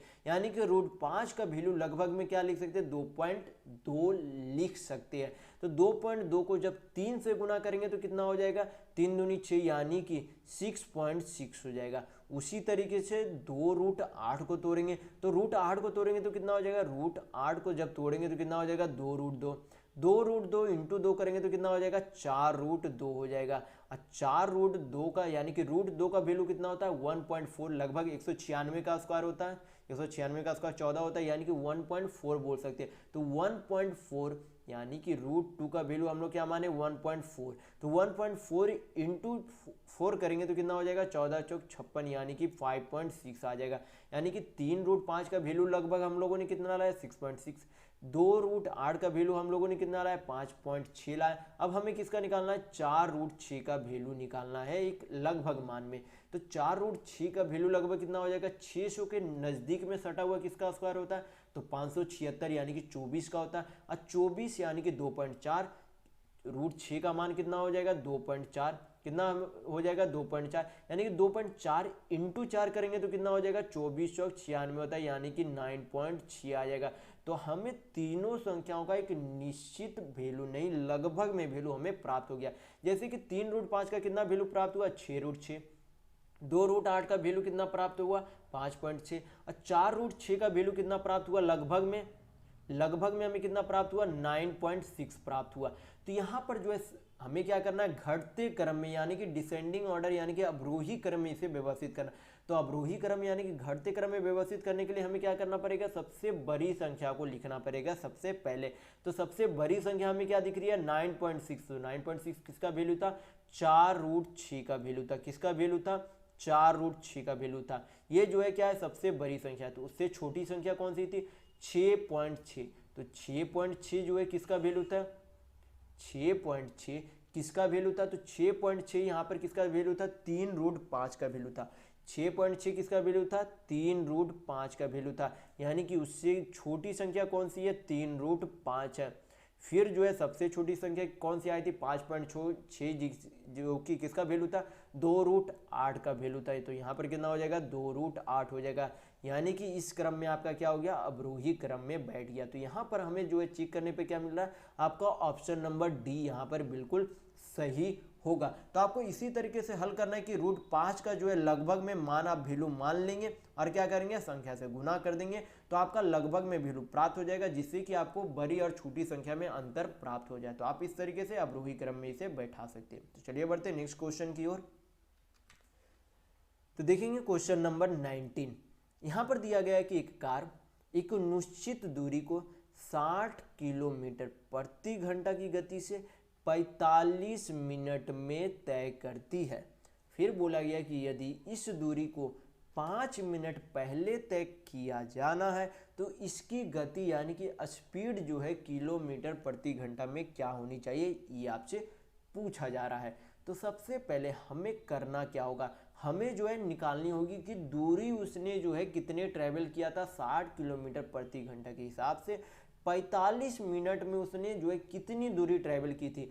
तो सबसे पहले आपको पता होना चाहिए कि दूरी बराबर क्या होता है, दूरी बराबर होता है चाल इंटू समय होता है। क्या होता है, दूरी बराबर चाल इंटू समय होता है। फिर दूसरे बार में आपसे क्या पूछा जा रहा है, गति पूछा जा रहा है। तो यानी कि गति यानी कि चाल बराबर, तो चाल बराबर आपका क्या होता है, दूरी बटा समय होता है। दोनों जो है एक ही फार्मूला है, दोनों को जो है अलग अलग तरीके से लिखा गया है। चाल बराबर क्या होता है, दूरी बटा समय। आप चाहे तो दोनों को याद रख सकते या फिर एक को भी याद रखेंगे तो आपका काम चलेगा। तो यहाँ पर दूरी बराबर सबसे पहले हम लोगों ने क्या माना, यहाँ पर जो है फार्मूला क्या होता है, दूरी बराबर चाल इंटू समय होता है। तो चाल क्या दिया गया, पहले 60 किलोमीटर प्रति घंटा, तो यहाँ पर 60 लिखेंगे। और समय कितना दिया गया, 45 मिनट समय दिया गया है। कितना दिया गया समय, 45 मिनट समय दिया गया। तो जब भी आपकी दूरी चाल आपकी किलोमीटर प्रति घंटा में हो तो समय भी हमेशा किस में होना चाहिए, घंटा में यानी कि आवर में होना चाहिए। तो मिनट को क्या करेंगे, आवर यानी कि घंटा में चेंज करेंगे। तो घंटा में चेंज करने के लिए क्या करेंगे, 60 से डिवाइड कर देंगे। तो ऊपर में अब आपका क्या प्राप्त हो गया, कुल दूरी, क्योंकि चाल इंटू समय बराबर क्या होता है, कुल दूरी। तो हमें क्या प्राप्त हो गया कि उस कार को जो है कितनी दूरी उसने ट्रेवल की थी, ये हमें प्राप्त हो गया। अब बोल रहा है उसी दूरी को 5 मिनट पहले जो है उसे क्या करना है, खत्म करना है। पहले कितना समय ले रहा था, 45 मिनट ले रहा था, यानी कि 5 मिनट पहले उसे खत्म करना है, यानी कि अब उसे जो है कितने समय में खत्म करना होगा, तो 40 मिनट में खत्म करना होगा। कितने समय में खत्म करना होगा, 40 मिनट में। पहले 45 मिनट ले रहा था, अब बोला कि 5 मिनट पहले ही जो है उसे खत्म करना है। तो उसकी चाल क्या होगा, तो चाल बराबर अभी आपको बताएगी कि क्या क्या होता है, दूरी बटा समय होता है। तो ऊपर हम लोगों ने कुल दूरी निकाल दिया था, और नीचे जो है नया समय कितना हो गया, 40 मिनट। तो दूरी किलोमीटर में, तो नीचे समय भी घंटा में होना चाहिए। तो कितना हो जाएगा, 40 को घंटा में, 40 मिनट को घंटा में चेंज करेंगे तो क्या करेंगे, 60 से डिवाइड कर देंगे। हल करेंगे तो आपका क्या निकल जाएगा, स्पीड यानी कि चाल निकल जाएगी, किसकी, कार की नई गति निकल जाएगी। तो चलिए इसे हल करेंगे तो 60 चला गया, 20 से काटेंगे तो 20 दूनी 40, 20 या 60 हो जाएगा। और आपका यहाँ पर 3 जो है कहाँ चला जाएगा, ऊपर चला जाएगा, यानी कि क्या करेंगे, 45 इंटू 3 बटा 2 हो जाएगा। तो 45 दिया आपका कितना हो जाएगा, 4 तिया 12, 5 तिया 15, यानी कि 135 बटा 2 हो जाएगा। जब इसे 135 को 2 से डिवाइड करेंगे तो आपका कितना हो जाएगा, 67, यानी कि 67, 134, यानी कि 67.5 किलोमीटर प्रति घंटा हो जाएगी, किसकी, कार की नई चाल हो जाएगी। तो यहाँ पर आपका ऑप्शन नंबर ए बिल्कुल सही होगा। तो चलिए बढ़ते हैं नेक्स्ट क्वेश्चन की ओर। तो देखेंगे क्वेश्चन नंबर 20। यहाँ पर दिया गया है कि 15,000 रुपये प्रति लैपटॉप की दर से 15 लैपटॉप खरीदे जाते हैं, यानी कि 15,000 किसी लैपटॉप का दाम है, उसके जो है 15 लैपटॉप खरीदे जाते हैं। फिर बोला गया कि और उन सभी को 2.97 लाख रुपये में क्या कर दिया जाता है, बेच दिया जाता है। तो पूछा जा रहा है कि पूरे लेन देन में जो है कितना लाभ प्रतिशत यानी कि प्रॉफिट परसेंट जो है ज्ञात होता है, यानी कि कितना प्रॉफिट होता है, ये आपको निकालना है कि कितना प्रॉफिट परसेंट है। यहाँ पर क्या निकालेंगे, सबसे पहले हम लोग टोटल सीपी यानी कि कुल जो है उसने 15 लैपटॉप कितने में खरीदे थे, हम लोगों को निकालना क्या पड़ेगा कि 15,000 रुपये की दर से 15 लैपटॉप अगर उसने खरीदे तो कुल मिलाकर उसने कितने रुपये में कुल लैपटॉप यानी कि 15 लैपटॉप खरीदे थे। तो क्या करेंगे, 15,000 इंटू 15 लैपटॉप करेंगे तो कितना हो जाएगा आपका, 15 15 225 होता है, 225 पे 3 शून्य हो गया, यानी कि 2,25,000 रुपये जो है क्या लगता है, कुल लैपटॉप को खरीदने में लगता है। और बेच कितना देता है, 2.97 लाख में, यानी कि इतना में बेच देता है। 2,97,000 रुपये में क्या कर दिया उसने, सारे लैपटॉप यानी कि 15 लैपटॉप को बेच दिया। तो हम क्या करेंगे, ये जो आपका 2,97,000 ये आपका क्या टोटल एसपी यानी कि कुल विक्रय मूल्य है, और 2,25,000 आपका क्या टोटल सीपी यानी कि कुल क्रय मूल्य है। दोनों का अंतर आपका कितना हो जाएगा, तो 3 शून्य हो गया, यहाँ पर कितना बच जाएगा, 2 हो गया, 7 9, यानी कि 72,000 रुपये। जब एसपी माइनस सीपी यानी कि विक्रय मूल्य माइनस क्रय मूल्य करेंगे तो आपको क्या निकल जाएगा, कुल प्रॉफिट जो है रुपये में कितना हुआ, तो रुपये में कितना हुआ, 72,000 रुपये जो है क्या हुआ, प्रॉफिट हुआ। हमें लेकिन पूछा क्या जा रहा है, प्रॉफिट परसेंट पूछा जा रहा है। तो प्रॉफिट परसेंट यानी कि लाभ प्रतिशत या फिर हानि प्रतिशत जब भी आपको निकालने के लिए बोला जाए तो ऊपर आपका प्रॉफिट या फिर लॉस लिखा था, नीचे आपका हमेशा क्या लिखा था, सीपी यानी कि क्रय मूल्य लिखा था। तो कुल क्रय मूल्य कितना था, 2,25,000 था, कितना था, 2,25,000 था। परसेंट में चेंज करने के लिए क्या करेंगे, 100 से मल्टीप्लाई करेंगे तो आपका क्या निकल जाएगा, प्रॉफिट परसेंट निकल जाएगा। तो चलिए इसे हल करते तो 2 शून्य 2 शून्य चला गया, 1 शून्य 1 शून्य कट गया, 25 से काटेंगे तो 25 9 225, सॉरी पहले यहाँ पर 9 से काट लेते हैं हम लोग, थोड़ा सा आसान हो जाएगा। 25 यहाँ पर कितना हो जाएगा, 25 यहाँ पर हो गया, 9 से काटेंगे तो 9 8 72 यानी कि 800 हो गया। 25 से 800 को काटेंगे तो कितना बार में चला जाएगा, 25 3 75, 2 बचा यानी कि 25 दूनी 50 हो गया। तो प्रॉफिट परसेंट यानी कि लाभ प्रतिशत आपका कितना आ गया, 32% आ गया, कितना आ गया, 32%। तो यहाँ पर आपका ऑप्शन नंबर सी बिल्कुल सही होगा। तो चलिए बढ़ते हैं नेक्स्ट क्वेश्चन की ओर। तो देखेंगे क्वेश्चन नंबर 21। यहाँ पर दिया गया है कि 6400 रुपये पर 25% की वार्षिक दर से 3 वर्ष का चक्रवृद्धि ब्याज यानी कि कंपाउंड इंटरेस्ट क्या होगा, ये आपको से पूछा जा रहा है। तो सबसे पहले यहाँ पर हम लोग क्या करेंगे, इसे रेशियो मेथड से बनाने का प्रयास करेंगे। तो रेशियो मेथड में जो है 3 वर्ष का यानी कि 3 ईयर का जो है रेशियो मेथड क्या होता है, रेशियो मेथड होता है 3 साल का। 3:3:1 होता है। कितना होता है, 3:3:1 होता है। तो यहाँ पर हम लोग क्या करेंगे, सबसे पहले 6400 का क्या निकाल लेंगे, 25% निकाल लेंगे। क्या निकाल लेंगे, 6400 का 25% निकालेंगे। 25% को जब हम लोग फ्रैक्शन में चेंज करेंगे तो कितना हो जाएगा, 1/4। तो यानी कि हमें निकालना क्या है, 6400 का 1/4 निकालना है। तो 6400 का 1/4 कितना हो जाएगा, तो 1600 रुपया हो जाएगा। यानी कि यहाँ पर क्या लिख देंगे, 1600 रुपया लिख देंगे। अब हमें क्या करना, 1600 का भी जो है 1/4 निकालना है। क्या निकालना है, 1600 का भी 1/4 निकालेंगे। तो कितना हो जाएगा, 4×4 = 16 यानी कि 400 रुपया। अब फिर क्या करेंगे, एक बार और जो आपका यहाँ पर 400 रुपया है उसका भी क्या निकाल लेंगे, 1/4 निकाल लेंगे। तो आपका कितना हो जाएगा, यहाँ पर 100 रुपया हो जाएगा। कितना हो जाएगा, 100 रुपया। क्या करेंगे, सभी को आपस में यहाँ पर गुना कर देंगे। क्या करेंगे, गुना कर देंगे। तो आपको क्या प्राप्त हो जाएगा, यहाँ पर टोटल कंपाउंड इंटरेस्ट यानी कि कुल चक्रवृद्धि ब्याज 3 साल का प्राप्त हो जाएगा। तो यहाँ पर गुना करेंगे तो कितना हो जाएगा, 16×3 = 4800 प्लस 4×3 = 1200 प्लस 100।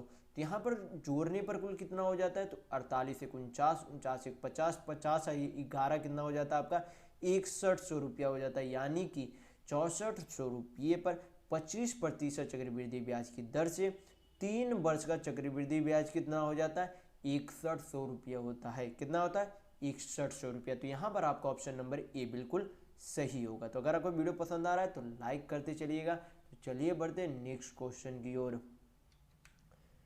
तो देखेंगे क्वेश्चन नंबर 22। यहाँ पर दिया गया है कि PQR जो है एक काम को अकेले 10, 15 और 30 घंटे में जो है क्या करते हैं, समाप्त करते हैं। फिर बोला गया कि P जो है प्रतिदिन काम करता है। काम के पहले दिन से आरंभ करते हुए Q और R जो है दोनों P के साथ वैकल्पिक दिनों में हिसाब से क्या करते हैं, काम करते हैं। यानी कि P जो है प्रत्येक दिन काम करता है, P के साथ एक दिन Q काम करता है, एक दिन R काम करता है। बोला जा रहा है कि P जो है प्रत्येक दिन काम कर रहा है, लेकिन P के साथ जो है एक दिन Q काम करता है, एक दिन R काम करता है। तो फिर आगे आपसे पूछा जा रहा है क्वेश्चन में कि काम जो है इस तरीके से करने में काम जो है कितने दिनों में समाप्त हो जाएंगे।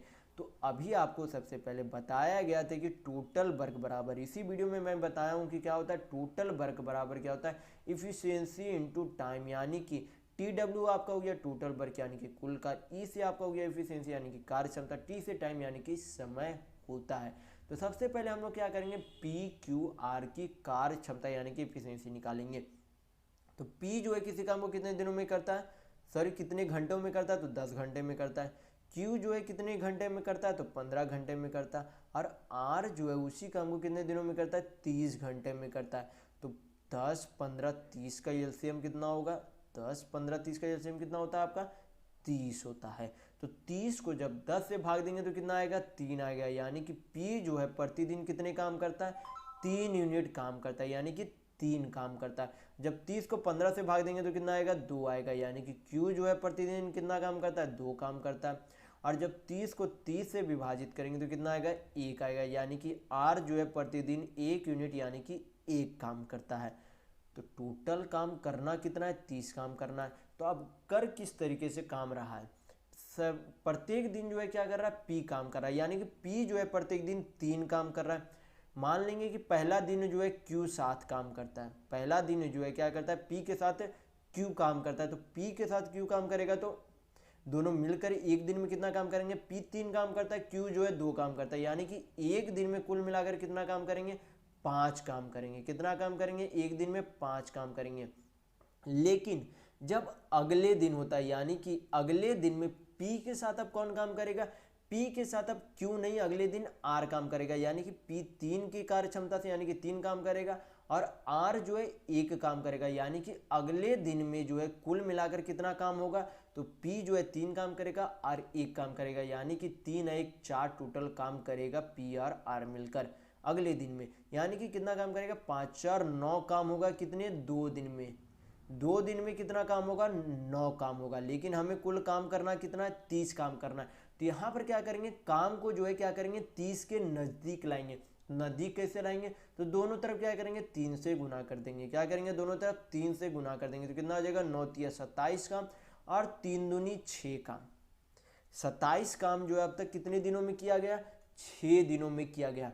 तो बचा हुआ काम कितना है, 3 काम बचल है। बचा हुआ काम कितना बचा हुआ है, 3 काम बचल है। करेगा अब कौन, छठे दिन, जब क्योंकि ऑड दिन में कौन काम कर रहा था, पी और क्यू काम कर रहा था। ऑड दिन में कौन काम कर रहा है, पी और क्यू काम कर रहा है। और इवेन दिन में कौन काम कर रहा है, पी और आर काम कर रहा है। ऑड दिन में यानी कि विषम दिन में जो है पी और क्यू काम कर रहा है, और सम दिन में पी और आर काम कर रहा है। तो यहाँ पर 7वां दिन यानी कि विषम दिन, यानी कि कौन सा दिन, विषम दिन। तो विषम दिन कौन काम कर रहा है, पी और क्यू काम कर रहा है। तो कितना काम करेगा, कितने की कार्य क्षमता से काम करेगा, 3 2 5 की कार्य क्षमता से काम करेगा। लेकिन काम करना कितना है, 3 काम करना है, यानी कि कुल समय कितना लगेगा, 6.3/5 लगेगा। कितना लगेगा, 6.3/5 समय लगेगा। क्योंकि कर सकता था डेली 5 काम, लेकिन बचा हुआ काम कितना था, 3 काम, तो उसका समय कितना लगेगा, 6.3/5 घंटा लगेगा। तो यहाँ पर आपका ऑप्शन नंबर डी बिल्कुल सही होगा। तो चलिए बढ़ते हैं नेक्स्ट क्वेश्चन की ओर। तो देखेंगे क्वेश्चन नंबर 23।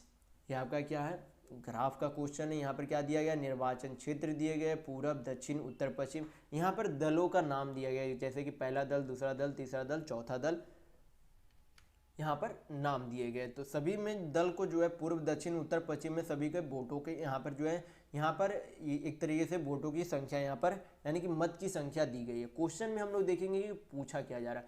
क्वेश्चन में आपसे पूछा जा रहा है कि किस दल को पूरे जिले में, किस दल को पूरे जिले में कुल मिलाकर सबसे अधिक मत प्राप्त हुआ, ये आपसे पूछा जा रहा है। तो जिला में किसका पूछा जा रहा है, दल का पूछा जा रहा है कि दल का जो है कुल मिलाकर सबसे ज़्यादा जो है किसको वोट यानी कि मत मिले। तो हमें क्या करना पड़ेगा, दल 1, दल 2, दल 3, दल 4 का सभी को जो है जोड़कर निकालना पड़ेगा कि किसका जो है सबसे अधिक जो है मत प्राप्त हुए। तो जब सबसे पहले दल 1 को जब जोड़ेंगे तो कितना हो जाएगा आपका, 72 8 कितना हो गया आपका, 80 हो गया, 260 और 19 करेंगे तो कितना हो जाएगा, 260 और 19 279 हो जाएगा, यानी कि 279 हो जाएगा। कितना हो जाएगा आपका, 279 हो जाएगा। फिर इसी तरीके से क्या करेंगे, दूसरे को जोड़ेंगे, दूसरा को जोड़ेंगे तो आपका कितना आ जाएगा, आपका इकाई अंक यहाँ पर जोड़ते तो 5 4 9 3 12, हाथ में 1, 7 7 14, 14 2 16, 16 1 17, 17 27 जोड़ेंगे तो आपका कितना हो जाएगा, 17 27 जोड़ेंगे तो 44 हो जाएगा। कितना हो जाएगा आपका, 17 27 44 हो जाएगा। तो आपका क्या हो गया, दूसरे दलों का योग हो गया। अब तीसरे दल के मत का योग निकालेंगे तो यहाँ पर जोड़ेंगे तो कितना हो जाएगा, 5 4 9, यानी कि 56 और 44 कितना हो जाएगा आपका, 100 हो जाएगा। 100 200 300 8 1 9, यानी कि टोटल कितना हो जाएगा, 309 हो जाएगा। अब हमें क्या करेंगे, चौथे दल को जोड़ेंगे।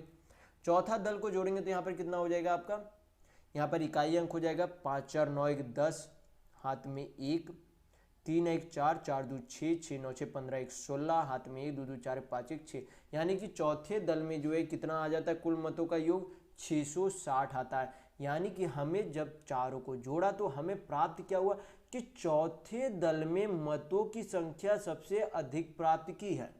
चौथे दलों में जब पूरा योग निकाला गया मतों का, तब हमें प्राप्त हुआ कि चौथे दल को कुल मतों में जो है सबसे अधिक मत प्राप्त हुए हैं। तो यहाँ पर आपका ऑप्शन नंबर डी यानी कि दल चौथा जो है यहाँ पर सही आंसर होगा। तो चलिए बढ़ते नेक्स्ट क्वेश्चन की ओर।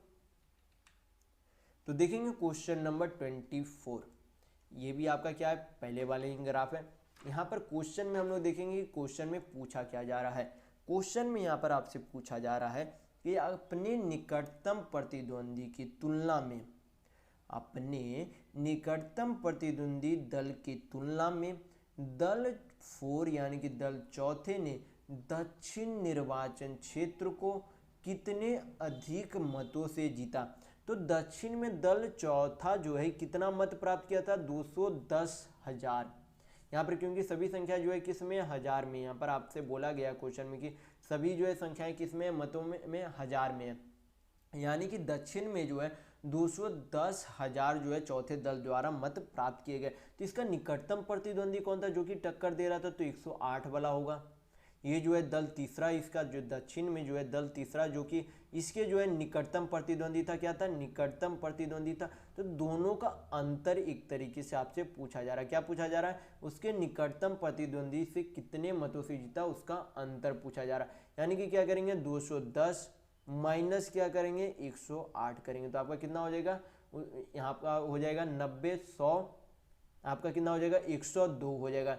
यानी कि 102 क्या हो जाएगा, आपका 1000 हो जाएगा, यानी कि हजार में हो जाएगा। तो जब इसे लाख में चेंज करेंगे तो कितना हो जाएगा, 1 लाख कितना हो जाएगा, 20,000 हो जाएगा। कितना हो जाएगा, 1,20,000। या फिर अगर हम लोग इसे लाख में लिखेंगे तो कितना लिख सकते हैं, 1.02 लाख लिख सकते हैं, क्योंकि लाख में आंसर दिया गया तो इसे लाख में ही लिखेंगे। तो कितना लिख सकते हैं, 1.02 लाख लिख सकते हैं। तो यहाँ पर क्या होगा, आपका ऑप्शन नंबर बी बिल्कुल सही होगा। क्या होगा, आपका ऑप्शन नंबर बी बिल्कुल सही होगा। तो चलिए बढ़ते हैं नेक्स्ट क्वेश्चन की ओर। तो देखेंगे क्वेश्चन नंबर 25, ये आपका पहले वाले ही ग्राफ है। तो क्या करेंगे, क्वेश्चन को देखेंगे हम लोग कि क्वेश्चन में बोला क्या जा रहा है। क्वेश्चन में बोला गया कि किस निर्वाचन क्षेत्र में सबसे अधिक मतदान हुआ, यानी कि पूर्व में, दक्षिण में, उत्तर में या पश्चिम में, किस जो है निर्वाचन क्षेत्र में सबसे अधिक मतदान हुआ। तो हमें क्या करना पड़ेगा, जोड़ना पड़ेगा। तो जोड़ने से पहले अगर हम लोग इसे गौर से ग्राफ में देखेंगे तो यहाँ पर अगर हम लोग एक्यूरेसी से नहीं, हम लोग निश्चित वैल्यू नहीं, लगभग में वैल्यू अगर यहाँ पर जो है एक्यूरेट वैल्यू नहीं, लगभग में वैल्यू अगर निकालना चाहे तो इस तरीके से निकाल सकते हैं। जैसे कि यहाँ पर 190 या 100 है तो कितना हो गया, 290, 290 या 20, आपका कितना हो जाएगा, 290 या 20, 310, 310, यहाँ पर 20 मान लेते तो 340 लगभग होता है। यहाँ पर हमें देखने को मिल रहा है कि 275, 225 कुल जोड़कर ही कितना हो जाता, 500 हो जाता। और हमें यहाँ पर देखने को सारा अंक क्या मिल रहा है, सभी जो है निर्वाचन क्षेत्रों में क्या मिल रहा है, सभी, और इससे जो है बहुत छोटी संख्या है। यानी कि हमें बिना जोड़े यहाँ पर देखने पर ही मात्र से पता चल रहा है कि ये जो है उत्तर में जो है सबसे अधिक मत मिले हैं। क्योंकि यहाँ पर जब 275, 225 को ही हम लोग सिर्फ जोड़ेंगे तो कितना हो जा रहा है, 500 हो जा रहा है। और बाकी में देखेंगे तो कोई 400 के पार भी मतों को पार करते हुए नहीं दिख रहा। यहाँ पर क्या होगा आपका, आप यहाँ पर जो है क्या करेंगे, परीक्षाओं में भी इसी तरीके से बनाएंगे कि लगभग में जो है किसका सही आंसर आ रहा, क्या करेंगे, उसे मार देंगे, जिससे कि आपकी समय की बचत होगी। तो यहाँ पर आपका आंसर क्या होगा, उत्तर, यानी कि ऑप्शन नंबर बी बिल्कुल सही होगा। तो चलिए बढ़ते हैं नेक्स्ट क्वेश्चन की ओर। तो देखेंगे क्वेश्चन नंबर 26, ये आपका पहले वाले ही ग्राफ है। क्वेश्चन में देखते हैं कि पूछा क्या गया। क्वेश्चन में आपसे पूछा गया कि किस दल ने जिले में एक से अधिक निर्वाचन क्षेत्र में जीत हासिल की है।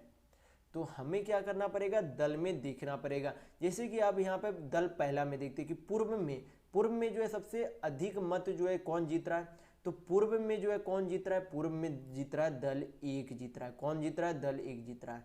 फिर देख लेते कि दक्षिण में कौन जीत रहा है, दक्षिण में कौन जीत रहा है, दल 4 जीत रहा है। कौन जीत रहा है दक्षिण में, क्योंकि सबसे ज्यादा मत दल 4 को ही प्राप्त हुए। फिर उत्तर में देखते कौन जीत रहा है, तो उत्तर में हमें देखने को मिलता है यहाँ पर 275 मत जो है दल 2 प्राप्त किए दक्षिण उत्तर में। तो उत्तर में जो है कौन जीत रहा है, तो दल दूसरा जीत रहा है। पश्चिम में अब हम लोग देखेंगे तो पश्चिम में हम लोगों को देखने को मिल रहा है कि 191 मत जो है चौथे दल को मिला।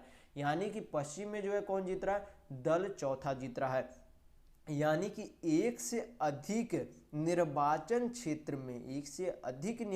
क्षेत्र में जीत हासिल करने वाला दल कौन सा है, दल चौथा है। कौन सा दल है, दल चौथा है। यानी कि आपका ऑप्शन नंबर बी बिल्कुल सही होगा। तो चलिए बढ़ते हैं नेक्स्ट क्वेश्चन की ओर। तो देखेंगे क्वेश्चन नंबर 27। यहाँ पर दिया गया है कि यदि एक विद्यार्थी के अंकों में 25% की वृद्धि की जाती है। क्या बोला गया कि यदि एक विद्यार्थी के अंकों में 25% की वृद्धि की जाती है तो उसे परीक्षा में 75 अंक प्राप्त हुए होते हैं। कितने अंक प्राप्त होते हैं? यदि जिसने, मान लीजिए कि उसने कोई अंक प्राप्त किया था, उसमें अगर 25% की वृद्धि हो जाती तो उसे कितना अंक मिलता? 25% अंक, यानी कि 75 अंक प्राप्त होते। तो आपसे पूछा जा रहा है कि वास्तव में उसने कितने अंक प्राप्त किए थे। तो सबसे पहले यहाँ पर 25% को फ्रैक्शन में चेंज करेंगे तो कितना लिख सकते हैं? 1/4 लिख सकते हैं। कितने लिख सकते हैं यहाँ पर? 25% को 1/4 लिखेंगे। 25% को 1/4 लिखेंगे, यानी कि मान लीजिए कि उसे 4 यूनिट का कोई जो है अंक प्राप्त हुआ था, उसमें जो है क्या हुई? 1 यूनिट की वृद्धि की गई। बोला गया कि 25% को जब हम लोग फ्रैक्शन में चेंज करेंगे, मैं इस वीडियो में बता चुका हूं कि परसेंट को फ्रैक्शन में किस तरीके से चेंज किया जाता है। तो 25% को क्या लिख सकते हैं? 1/4 लिख सकते हैं। यानी कि पहले उसने 4 यूनिट अंक प्राप्त किया था, लेकिन अगर उसे जो है 1 यूनिट अधिक प्राप्त होता है तो उसका अंक कितना हो जाता है? 75 अंक हो जाता है। यानी कि 5 यूनिट बराबर 4 यूनिट पहले प्राप्त हुआ था, 1 यूनिट की वृद्धि हुई, यानी कि 5 यूनिट अंक का जो है कितने मान है? 75 अंक, यानी कि 75 नंबर है। तो 1 यूनिट का वैल्यू कितना हो जाएगा आपका? यहाँ पर 5 से काटेंगे 75 कितना बार में चला जाएगा? 15 बार में चला जाएगा, यानी कि 1 यूनिट बराबर कितना नंबर है? 15 नंबर है। तो आपसे पूछा जा रहा है कि वास्तव में उसने कितने अंक प्राप्त किए? तो वास्तव में उसने कितने अंक प्राप्त किए थे? 4 यूनिट प्राप्त किए थे, क्योंकि 4 यूनिट पहले अंक था, 1 यूनिट की वृद्धि हुई तो 5 यूनिट में 75 अंक थे। तो उसने जो पहले कितने यूनिट अंक था? तो 4 यूनिट अंक था। तो 1 यूनिट का वैल्यू अगर 15 नंबर है तो 4 यूनिट का वैल्यू निकालने के लिए क्या करेंगे? 4 से गुना करेंगे। तो कितना हो जाएगा आपका? 15 चौक 60 हो जाएगा। यानी कि उसका वास्तव में कितने नंबर उसने, यानी कि कितने अंक प्राप्त किए थे? 60 नंबर प्राप्त किए थे। तो यहाँ पर आपका ऑप्शन नंबर डी बिल्कुल सही होगा। तो चलिए बढ़ते नेक्स्ट क्वेश्चन की ओर। तो देखेंगे क्वेश्चन नंबर 28। यहां पर दिया गया है कि एक व्यक्ति 600 मीटर की दूरी 5 मिनट में तय करता है। तो आपसे पूछा जा रहा है कि उसकी गति किलोमीटर प्रति घंटा में क्या होगी, ये आपसे पूछा जा रहा है। तो मैं इस वीडियो में आपको बताया हूं कि चाल बराबर क्या होता है। चाल बराबर क्या होता है? फॉर्मूला, चाल बराबर आपको होता है दूरी बटा समय होता है। क्या होता है? चाल बराबर दूरी बटा समय होता है। तो ये आप हमेशा याद रखेंगे, ये फॉर्मूला आप हमेशा याद रखेंगे, क्योंकि टाइम एंड डिस्टेंस में आपको हमेशा ये फॉर्मूला पता होना चाहिए कि चाल बराबर क्या होता है? दूरी बटा समय होता है। तो दूरी कितनी है यहाँ पर? 600 मीटर है। कितनी है मीटर? 600 मीटर दूरी है। और समय कितना है? 5 मिनट में समय है। आपको ये सब हमेशा ध्यान रखना कि समय किस में दिया गया? मिनट में दिया गया। तो जब भी आपकी दूरी मीटर में दी गई हो, जब भी आपकी दूरी मीटर में दी गई हो तो समय हमेशा किस में होना चाहिए? सेकेंड में होना चाहिए। अगर आपकी दूरी किलोमीटर में दी गई होती तो समय आपका घंटा यानी कि आवर में होना चाहिए था, लेकिन जब आपका दूरी मीटर में दी गई है तो समय आपका सेकेंड में होना चाहिए। किस में होना चाहिए? सेकेंड में होना चाहिए। तो 5 मिनट को सेकेंड में चेंज करने के लिए क्या करेंगे? 60 से मल्टीप्लाई करेंगे। क्या करेंगे? 60 से मल्टीप्लाई करेंगे। तो ऊपर आपका क्या हो गया? ऊपर आपका दूरी हो गया, नीचे आपका क्या हो गया? समय हो गया। तो ये आपका क्या निकल गया? चाल निकल गया। लेकिन जो आपका चाल निकलेगा किस में निकलेगा? मीटर पर सेकेंड में निकलेगा। क्यों मीटर पर सेकेंड में निकलेगा? क्योंकि दूरी मीटर में और आपने समय भी क्या कर लिया है? यहाँ पर सेकेंड में कर दिए हम लोगों ने यहाँ पर। तो यहाँ पर क्या निकलेगा आपका चाल? मीटर पर सेकेंड में निकलेगा। तो मीटर पर सेकेंड के चाल को किलोमीटर प्रति घंटा में चेंज करने के लिए, मीटर पर सेकेंड के चाल को किलोमीटर प्रति घंटा में चेंज करने के लिए किससे गुना करते हैं? 18/5 से गुना करते हैं। किससे गुना करते हैं? 18/5 से गुना करते हैं। तो हल करेंगे तो क्या निकल जाएगा? चाल यानी कि स्पीड निकल जाएगा किसमें? किलोमीटर प्रति घंटा में निकल जाएगा। तो चलिए इसे हल करते हैं। तो कहाँ कहाँ चला जाएगा? 1 शून्य 1 शून्य चला गया। 6 पचे 30, तो 30 दूनी कितना हो जाएगा? यहाँ पर 60 हो जाएगा। यहाँ पर क्या करेंगे? ऊपर में 2 × 18 बचा तो कितना हो जाएगा? 18 दूनी 36 बटा 5 हो जाएगा। पॉइंट में यहाँ पर जो है वैल्यू दिया गया तो 36 को 5 से डिवाइड करेंगे तो आपका कितना आ जाएगा? 7.2, यानी कि 5 से 35, 5 दूनी 10, यानी कि 7.2 किलोमीटर प्रति घंटा क्या हो जाएगी? उस व्यक्ति की चाल होगी। तो यहाँ पर आपका ऑप्शन नंबर ए बिल्कुल सही होगा। तो चलिए बढ़ते नेक्स्ट क्वेश्चन की ओर। तो देखेंगे क्वेश्चन नंबर 29। यहाँ पर दिया गया कि एक व्यक्ति 22,000 रुपये का एक रेफ्रिजरेटर यानी कि फ्रिज खरीदता है और परिवहन के लिए यानी कि उसे जो है लाया जा रहा था, यानी कि परिवहन के लिए उसे जो है 1,000 रुपये और इंस्टॉलेशन के लिए 2,000 रुपये का जो अतिरिक्त भुगतान करता है। उसने कोई एक रेफ्रिजरेटर 22,000 रुपये में खरीदा, उसे लाने में यानी कि परिवहन में उसका खर्च कितना हो जाता है, 1,000 रुपया हो जाता है, और उसका इंस्टॉलेशन में यानी कि उसे फिट फाट करने में अपने घर में, मान लीजिए उसे घर में लाने तक उसे 1,000 रुपया लगता है, घर में उसे फिट ये सब करने के लिए कितना लगता है, 2,000 रुपया लगता है। तो बोला जा रहा है कि अब उसे जो है पूरे लेन देन में 15% का लाभ पाने के लिए विक्रय मूल्य क्या होना चाहिए। बोला जा रहा है कि 22,000 में खरीदा, 1,000 रुपया परिवहन पर खर्च किया, 2,000 रुपया इंस्टॉलेशन पे खर्च किया, कुल मिलाकर इतना सीपी उसका हो गया। तो 15% लाभ कमाने के लिए उसे कितना में बेचना पड़ेगा। तो सबसे पहले यहाँ पर निकाल लेंगे हम लोग क्या कि टोटल सीपी यानी कि कुल उसका जो है कितना खर्च बैठा था उस फ्रीजर को यानी कि रेफ्रिजरेटर पर। तो 22,000 प्लस एक 23,000, 23 और 2 25,000, यानी कि कुल उसका जो है सीपी यानी कि क्रय मूल्य कितना हो गया अब तक है, 25,000 रुपया हो गया। तो 15% लाभ कमाना चाहता है, तो 15% को फ्रैक्शन में चेंज करेंगे तो कितना हो जाएगा, 20 बटा यानी कि 23/20 हो जाएगा। कितना हो जाएगा, 23/20 हो जाएगा।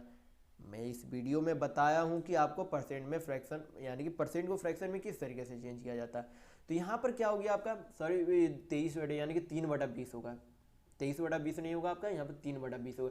यानी कि 20 यूनिट का कोई सामान जो है 3 यूनिट के लाभ में बेचना जाता है। 25,000 का कोई सामान है, अब वही जो है 20 यूनिट के सामान में 3 यूनिट का लाभ कमाना चाहता है, यानी कि 20 यूनिट का कोई सामान है 3 यूनिट का लाभ कमाना चाहता है, यानी कि उसे कितना में बेचना होगा, 20 और 3 23 यूनिट में बेचना पड़ेगा। सारा हल करेंगे तो आपका क्या निकल जाएगा, ये सारा हल करेंगे तो आपका क्या निकल जाएगा, एसपी यानी कि विक्रय मूल्य प्राप्त हो जाएगा। तो चलिए इसे हल करते हैं। तो 1 शून्य कट गया, 2 से काटेंगे तो कितना बार में चला जाएगा, 12 दूनी 24, कितना हो गया, 12 दूनी 24, एक बचा तो 5 दूनी 10, यानी कि 1250 रुपया आ गया। तो क्या करेंगे, 1250 में 23 से गुना कर देंगे तो आपका कितना आ जाएगा, यहाँ पर 5 तिया 15, 12 तिया 36, 37 आपका हो गया। 125 इंटू 2 करेंगे तो आपका कितना हो जाएगा, 250 हो जाएगा। दोनों को जोड़ेंगे तो 5 7 5 3 8 2, यानी कि आपका रेफ्रिजरेटर को 15% लाभ हासिल करने के लिए कितने रुपए में उसे बेचना होगा, 28,750 रुपये में उसे बेचना होगा। तो यहाँ पर आपका ऑप्शन नंबर ए बिल्कुल सही होगा। तो चलिए बढ़ते नेक्स्ट क्वेश्चन की ओर। तो देखेंगे क्वेश्चन नंबर 30। यहाँ पर दिया गया है कि एक धनराशि का 8% वार्षिक दर से 8 वर्ष का साधारण ब्याज कितना है, 16,000 रुपये है। कोई धनराशि है जिसमें 8% की वार्षिक दर से 8 वर्ष का साधारण ब्याज यानी कि सिंपल इंटरेस्ट कितना है, 16,000 रुपये है। फिर बोला है कि आगे गया कि इसी धनराशि पर, जो धनराशि पहले धनराशि थी उसी धनराशि पर ब्याज की उपरोक्त दर की 1/4 यानी कि जो आपका पहला रेट था, जो आपका पहले रेट था, जैसे कि यहाँ पर 8% रेट था, वहां पर का क्या 1/4 दर से 2 वर्षों का पूछा जा रहा है कि चक्रवृद्धि ब्याज यानी कि कंपाउंड इंटरेस्ट क्या होगा। तो यहाँ पर सबसे पहले हमें क्या प्राप्त करना होगा, सबसे पहले जो धनराशि पहले वाली थी वो धनराशि यानी कि मूलधन यानी कि प्रिंसिपल हमें निकालना पड़ेगा। तो यहाँ पर जो है 8% की दर से 8 वर्षों का साधारण ब्याज है, यानी कि प्रत्येक साल जो है क्या लग रहा है, 8% का ब्याज लग रहा है। तो 8 साल में कुल कितना ब्याज लग जाएगा, तो 64% ब्याज लग जाएगा, जो कि 64% ब्याज बराबर कितना दिया गया, 16,000 रुपया दिया गया। 8 साल प्रत्येक वर्ष यानी कि 8% की दर से हर एक साल 8% आपका रेट लग रहा है यानी कि ब्याज लग रहा है। तो 8 वर्षों में कुल मिलाकर कितना ब्याज लग जाएगा, कितने प्रतिशत में ब्याज लगेगा, तो 64 यानी कि 64% ब्याज लगेगा। तो 64% ब्याज बराबर यानी कि सिंपल इंटरेस्ट यानी कि साधारण ब्याज यहाँ पर कितना दिया गया, 16,000 रुपया दिया गया।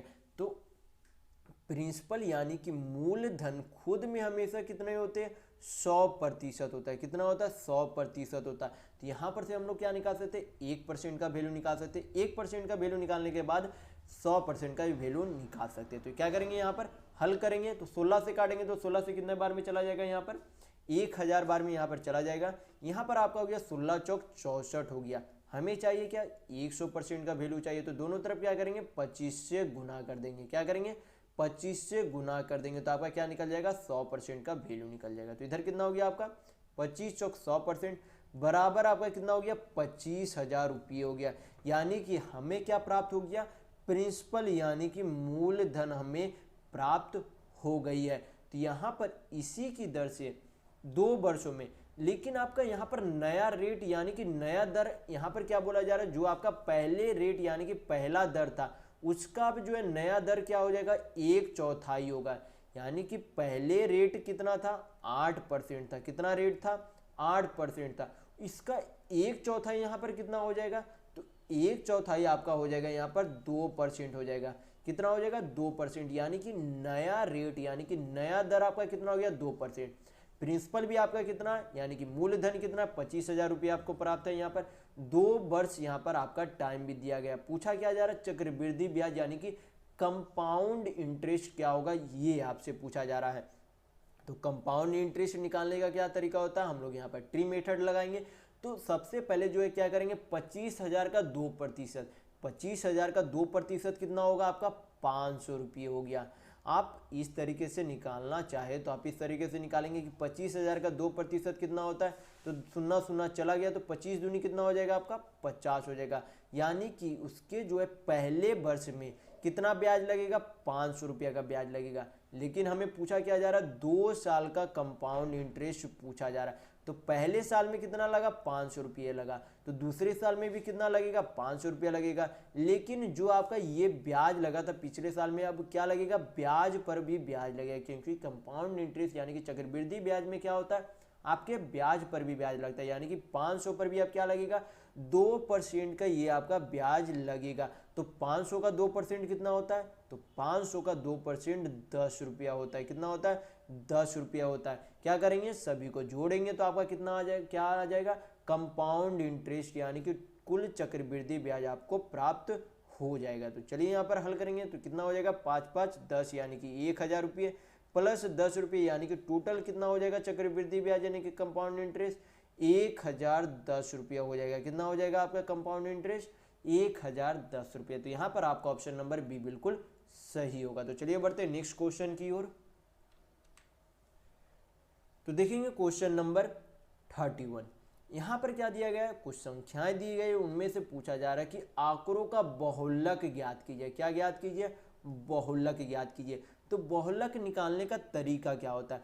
बहुलक निकालने का तरीका ये होता है कि जो भी आपको यहाँ पर संख्या, सारी संख्या यहाँ पर दी गई है, जो भी यहाँ पर सारी संख्या दी गई है, उनमें से कौन से नंबर को सबसे अधिक बार लिखा गया है, कौन से नंबर का रिपीटेशन यानी कि उसकी जो है आपका जो है बार बार उसे लिखा गया है, यानी कि सबसे अधिक बार कौन सी संख्या लिखी गई है वो आपको देखना। वही संख्या क्या होगी? आपकी बहुलक होगी। तो यहाँ पर क्या करेंगे? चेक करेंगे 70 को जो है कितने बार लिखा गया? 1 बार, 2 बार, 3 बार लिखा गया। कितने बार लिखा गया? 70 को 3 बार लिखा गया। फिर देखेंगे 80 को कितने बार लिखा गया है? तो 80 को 1 बार, 2 बार लिखा गया। यानी कि आपका 80 बिल्कुल नहीं हो सकता क्योंकि उससे अधिक 70 बार को लिखा गया। अब क्या चेक करेंगे? 65 को चेक करेंगे। तो 65 1 बार है, यहाँ पर 2 बार है, यानी कि 65 भी आपका नहीं हो सकता, 80 भी आपका नहीं होगा। अब क्या चेक करेंगे? 90 को चेक करेंगे। तो 90 1 बार, 2 बार, तो 90 भी आपका नहीं हो सकता क्योंकि 70 3 बार है, 90 2 बार ही है, तो 90 भी आपका बहुलक नहीं होगा। 75 तो और आपका 1 बार ही है। यानी कि इस पूरे संख्या में आपका बहुलक कौन सा बन रहा है?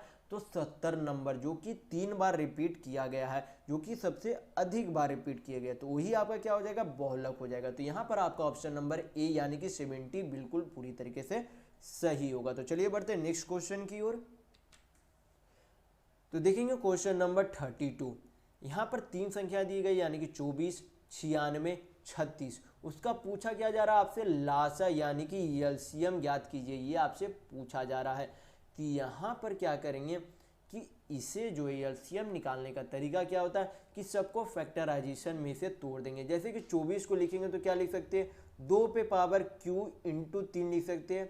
अगर आप इसे डायरेक्ट तरीके से नहीं निकालना जानते तो आप इस तरीके से इसे फैक्टर के रूप में तोड़ सकते हैं कि जैसे 2 को यहाँ पर भाग देंगे 24 से तो कितना बचे 12 बार में, फिर 2 से काटेंगे तो कितना बार में 6 बार में, फिर 2 से काटेंगे तो 3 बार में, यानी कि 2 कितने बार आया यहाँ पर 3 बार आया, 3 कितने बार है 1 बार है, यानी कि 24 को क्या लिख सकते हैं 2 पे पावर 3 इंटू 3 लिख सकते हैं। उसी तरीके से 96 को तोड़ेंगे तो आपका कितना हो जाएगा, आपका हो जाता है यहाँ पे तोड़ेंगे तो आपका 96 को क्या लिख सकते हैं 2 दूनी 4 दूनी 8 दूनी 16 यानी कि 2 पे पावर 5, 2 पे पावर 5, 2 दूनी 4 दूनी 8 दूनी 16 दूनी 32, 32 तिया 96 यानी कि 2 पे पावर 5 इंटू 3 लिख सकते हैं। 96 को क्या लिख सकते हैं 2 पे पावर 5 इंटू 3। 36 को क्या लिख सकते हैं, 36 को लिख सकते हैं 2 पे पावर 2 इंटू 3 पे पावर 2 लिख सकते हैं, यानी कि 2 दूनी 4 3 तिया 9 9 चौक 36। यानी कि इस तरीके से आप फैक्टराइजेशन में तोड़ देंगे एलसीएम को निकालने के लिए। ये छोटी संख्याएं हैं तो आप इसे जो है बेसिक तरीका से भी निकाल सकते हैं, लेकिन जब आपको बड़ी संख्याएं दी गई होगी, जब आपको बड़ी संख्याएं दी गई होगी तो आप हमेशा इस तरीके से फैक्टराइजेशन में निकालेंगे। लेकिन यहाँ पर छोटी संख्या दी गई है तो आप इसे बेसिक तरीका से भी निकाल सकते हैं, लेकिन जब आपकी बड़ी संख्या दी गई होगी तो आप हमेशा इस तरीके से हल करेंगे। इससे जो आपको क्या होगा, बनाने में आसानी होगी, यानी कि समय की बचत होगी। तो यहाँ पर क्या करेंगे, सभी को हम लोगों ने यहाँ पर तोड़ लिया। तो एलसीएम निकालने का फिर तरीका क्या होता है कि सब में जो है लोवेस्ट कॉमन फैक्टर क्या है। तो जैसे कि सबसे अधिक जो है 2 पे पावर किसमें, 2 पे पावर किसमें जो है सबसे ज़्यादा है, तो यहाँ पे 2 पे पावर 5 सबसे अधिक बार दिख रहा है, तो यहाँ पर क्या लिख लेंगे 2 पे पावर 5 इंटू, फिर क्या करेंगे 3 पे पावर 2 सबसे अधिक दिख रहा है, तो यहाँ पर क्या लिख देंगे 3 पे पावर 2 लिख देंगे। सभी को क्या करेंगे तोड़ेंगे और गुना कर देंगे। तो 2 पे पावर 5 कितना होता है 32 होता है, 3 पे पावर 2 कितना होता है 9 होता है, यानी कि आपका कितना हो जाएगा, गुना करेंगे तो 9 दूनी 18 9 तिया 27 एक 28 होगा। यानी कि तीनों संख्याओं का एलसीएम, तीनों संख्याओं का एलसीएम आपका कितना आ रहा है, तो एलसीएम आपका आ रहा है 288 आ रहा है, यानी कि आपका ऑप्शन नंबर ए बिल्कुल सही होगा। तो चलिए बढ़ते हैं नेक्स्ट क्वेश्चन की ओर। तो देखेंगे क्वेश्चन नंबर 33। यहाँ पर दिया गया है कि 5 मीटर लंबे और 2 मीटर चौड़े एक आयत के अंदर 2 मीटर भुजा वाले एक वर्ग को जो है वर्ग की आकृति छायांकित रूप से दर्शाई गई है। फिर बोला गया आगे कि आयत के इस छायांकित वर्गाकार भाग के क्षेत्रफल का अछायांकित भाग के क्षेत्रफल का अनुपात क्या है, ये आपसे पूछा जा रहा है। तो सबसे पहले क्वेश्चन में आपको समझना पड़ेगा कि बोला क्या जा रहा है। जैसे कि बोला गया कि एक आयत यानी कि रेक्टेंगल था पहले, उसकी जो है लंबाई यानी कि लेंथ कितनी थी, यानी कि लंबाई कितनी थी 5 मीटर थी, और चौड़ाई यानी कि ब्रेथ कितनी थी, तो 2 मीटर थी। उसमें बोला गया कि 2 मीटर भुजा वाले एक वर्गाकार की आकृति जो है अंदर में छायांकित की गई। जैसे कि मान लेंगे यहाँ पर जो है 2 मीटर का क्या बना दिया गया, एक यहाँ पर बाउंड्री देकर 2 मीटर का वर्ग बना दिया गया। जैसे कि यहाँ पर भी 2 हो गया 2 हो गया 2 हो गया, तो ये क्या है, एक आपका छायांकित भाग है, यानी कि शैडो एरिया है। क्या है आपका, एक शैडो एरिया है। इसका बोला जा रहा है कि इसका एरिया और जो आपका ये जो है आपका बचा हुआ यानी कि अनशैडो एरिया है, उन दोनों का अनुपात क्या होगा, ये आपसे पूछा जा रहा है। तो सबसे पहले ये जो है छायांकित भाग का क्षेत्रफल कितना हो जाएगा, तो आपको पता होना चाहिए कि किसी भी वर्ग का क्षेत्रफल का फॉर्मूला क्या होता है, भुजा का स्क्वायर। किसी भी वर्ग का यानी कि स्क्वायर के एरिया का फॉर्मूला क्या होता है, भुजा का स्क्वायर, यानी कि साइड का स्क्वायर होता है। क्या होता है, साइड का स्क्वायर होता है। तो साइड जो है प्रत्येक वर्ग का कितना यहाँ पर है 2 मीटर है, क्योंकि यहाँ पर बोल दिया गया तो जो अंदर बनाया गया वर्ग है वो कितना है 2 मीटर का है। तो यहाँ पर एरिया कितना हो जाएगा, इस जो छायांकित भाग का जो वर्ग है उसका एरिया यानी कि क्षेत्रफल कितना हो जाएगा 2 का स्क्वायर, यानी कि 2 का वर्ग करेंगे तो कितना हो जाएगा 2 दूनी 4 मीटर स्क्वायर हो जाएगा। यानी कि छायांकित भाग का एरिया कितना आ गया, छायांकित भाग का एरिया कितना आ गया 4 मीटर स्क्वायर आ गया। तो आज छायांकित भाग का एरिया निकालने के लिए हम लोग क्या करेंगे, तो एरिया निकालने के लिए ये जो है 2 मीटर आ गया, तो टोटल लेंथ यानी कि लंबाई कितना था 3 मीटर, सॉरी 5 मीटर था, तो इधर कितना बच गया होगा 3 मीटर बच गया होगा। कितना मीटर बचा होगा 3 मीटर बचा होगा। और ये जो आपका साइड बन रहा है ये जो है 2 मीटर नहीं रहेगा, क्योंकि ब्रेथ टोटल कितना है 2 मीटर है, तो इधर आपका 2 मीटर है। तो किसी भी ये आपका क्या बन रहा है, एक तरीके से आयत बन जा रहा है, यानी कि रेक्टेंगल नहीं बन रहा है, क्योंकि दोनों की भुजा आपस में बराबर नहीं है। तो ये आपका क्या बन रहा है, एक तरीके से आयत ही बन रहा है। तो आयत का क्षेत्रफल यानी कि एरिया निकालने का फॉर्मूला क्या होता है, लंबाई गुना चौड़ाई, यानी कि लेंथ गुना ब्रेथ होता है। तो इसका एरिया निकालेंगे तो कितना हो जाएगा, 3 दूनी 6 मीटर स्क्वायर हो जाएगा। कितना हो जाएगा आपका, 6 मीटर स्क्वायर हो जाएगा। दोनों का क्या पूछा गया, अनुपात पूछा गया, तो अनुपात निकाल लेंगे तो कितना हो जाएगा, 2 दूनी 4, 2 तिया 6 हो जाएगा। यानी कि छायांकित भाग और अछायांकित भाग का अनुपात कितना हो जाएगा, 2:3 होगा। तो यहाँ पर आपका ऑप्शन नंबर सी बिल्कुल सही होगा। तो चलिए बढ़ते हैं नेक्स्ट क्वेश्चन की ओर। तो देखेंगे क्वेश्चन नंबर 34। यहाँ पर क्या दिया गया है, एक आपका वेन डायग्राम टाइप का क्वेश्चन है। यहाँ पर दिया गया क्वेश्चन में कि एक इलाके के 150 लोगों को रोजाना काम के लिए यात्रा करनी होती है। फिर बोला गया कि उनमें से 25 केवल बस से यात्रा करते हैं, 40 केवल ट्रेन से यात्रा करते हैं, 20 जो है टैक्सी और ट्रेन दोनों लेते हैं, 30 केवल निजी कार का इस्तेमाल करते हैं और 25 जो है बस और टैक्सी लेते हैं। और जो है बोला गया कि जो बाकी बचा हुआ है वो बाकी क्या लेते हैं, केवल टैक्सी से यात्रा करते हैं। तो यहाँ पर जो है टोटल जो है बोला गया कि टोटल जो है लोग यानी कि टोटल जो है आदमियों की संख्या यानी कि टोटल लोगों की संख्या कितनी है, 150 है। तो यहाँ पर क्या करेंगे, यहाँ पर बोला गया कि 25 केवल जो है क्या करते हैं, बस से यात्रा करते हैं, यानी कि 25 लोग जो है केवल क्या किससे यात्रा करते हैं, बस से यात्रा करते हैं। फिर बोला गया कि 40 लोग जो है केवल किससे यात्रा करते हैं, ट्रेन से यात्रा करते हैं। कितने लोग, 40 लोग। फिर बोला गया कि 20 लोग जो है टैक्सी और ट्रेन दोनों लेते हैं, यानी कि वो टैक्सी भी लेते हैं और ट्रेन से भी यात्रा करते हैं। कितने लोग, 20 लोग। फिर बोला गया कि 30 लोग जो है केवल निजी कार का इस्तेमाल करते हैं, यानी कि प्राइवेट कार, यहाँ पर मान लेते हैं कि प्राइवेट कार का इस्तेमाल करने वाले लोगों की संख्या कितनी है, 30 है। फिर बोला गया कि 25 जो है बस और टैक्सी दोनों लेते हैं, यानी कि 25 जो है बस और टैक्सी जो है कितने लोग लेते हैं, 25 लोग। यानी कि कुल मिलाकर जो है यहाँ पर कितने लोग हो गए, तो 25 और 40 कितना हो गया आपका, 65 हो गया, 65 38 कितना हो गया, 95 हो गया, 95 अब 20 आपका कितना हो गया, 115, 115 5 120, 120 और यहाँ पर कितना हो गया, 140 हो जाएगा। यानी कि टोटल कुल मिलाकर जो 140 लोग जो है, कितने लोग, 140 लोग जो है क्या करते हैं, 140 लोग अभी तक जो है टोटल पैसेंजर हो गए। लेकिन बाकी जो है बचा हुआ क्या बोला गया था कि टैक्सी से जो है क्या करते हैं, यात्रा करते, क्या करते, टैक्सी से यात्रा करते। तो बाकी बचा 150 टोटल लोग थे, उनमें से 140 जो है हम लोगों को पता चल गया किस किस से यात्रा करते थे। तो जो आपका बचा हुआ है, यानी कि जो आपका बचा हुआ वो क्या करते हैं, टैक्सी से यात्रा करते। तो कितने लोग बचे हुए, 10 लोग बचे हुए। तो अब हमें प्राप्त हो गया कि टैक्सी से कितने लोग जो है केवल, यानी कि 10 लोग केवल जो है टैक्सी से यात्रा करते। तो आपसे क्वेश्चन में क्या पूछा गया, फिर क्वेश्चन में पूछा गया कि उन लोगों का प्रतिशत क्या है जो परिवहन के केवल एक साधन का प्रयोग करते हैं। तो केवल टैक्सी का प्रयोग करने वाले 10 लोग, केवल बस 25 लोग, केवल ट्रेन 40 लोग, केवल जो है प्राइवेट कार प्रयोग करने वाले 30 लोग है। टोटल मिलाकर जो है कितने लोग हैं, तो कुल को क्या करेंगे, यहाँ पर जोड़ेंगे। तो आपका यहाँ पर कितना हो जाएगा, 4 3 7 70 10 80 80 या 25 आपका कितना हो जाएगा, 105 हो जाएगा। तो यहाँ पर क्या बोला जा रहा है कि कितने लोग जो है, कितने प्रतिशत लोग जो है केवल एक साधन का प्रयोग करते हैं। तो टोटल जो है कितना, 105 है। कुल जो है लोगों की संख्या कितनी है, 150 है। परसेंट में चेंज करना है तो क्या करेंगे, 100 से मल्टीप्लाई करेंगे, हल करेंगे तो आपका क्या निकल जाएगा, परसेंट का वैल्यू निकल जाएगा। तो यहाँ पर क्या करेंगे, सुना सुना कट गया, 15 से काटेंगे तो 15 से 75 से, यानी कि कितना आ जाएगा, 7 दहें 70% हो जाएगा। यानी कि केवल एक वाहन का प्रयोग करने वाले कुल व्यक्तियों की संख्या कितना प्रतिशत है, 70% है। तो यहाँ पर आपका ऑप्शन नंबर सी बिल्कुल सही होगा। तो चलिए बढ़ते हैं नेक्स्ट क्वेश्चन की ओर। तो देखेंगे क्वेश्चन नंबर 35। ये आपका पहले वाले ही क्या है, वेन डायग्राम है। मैं आपको बता चुका हूँ कि इसमें क्या क्या है।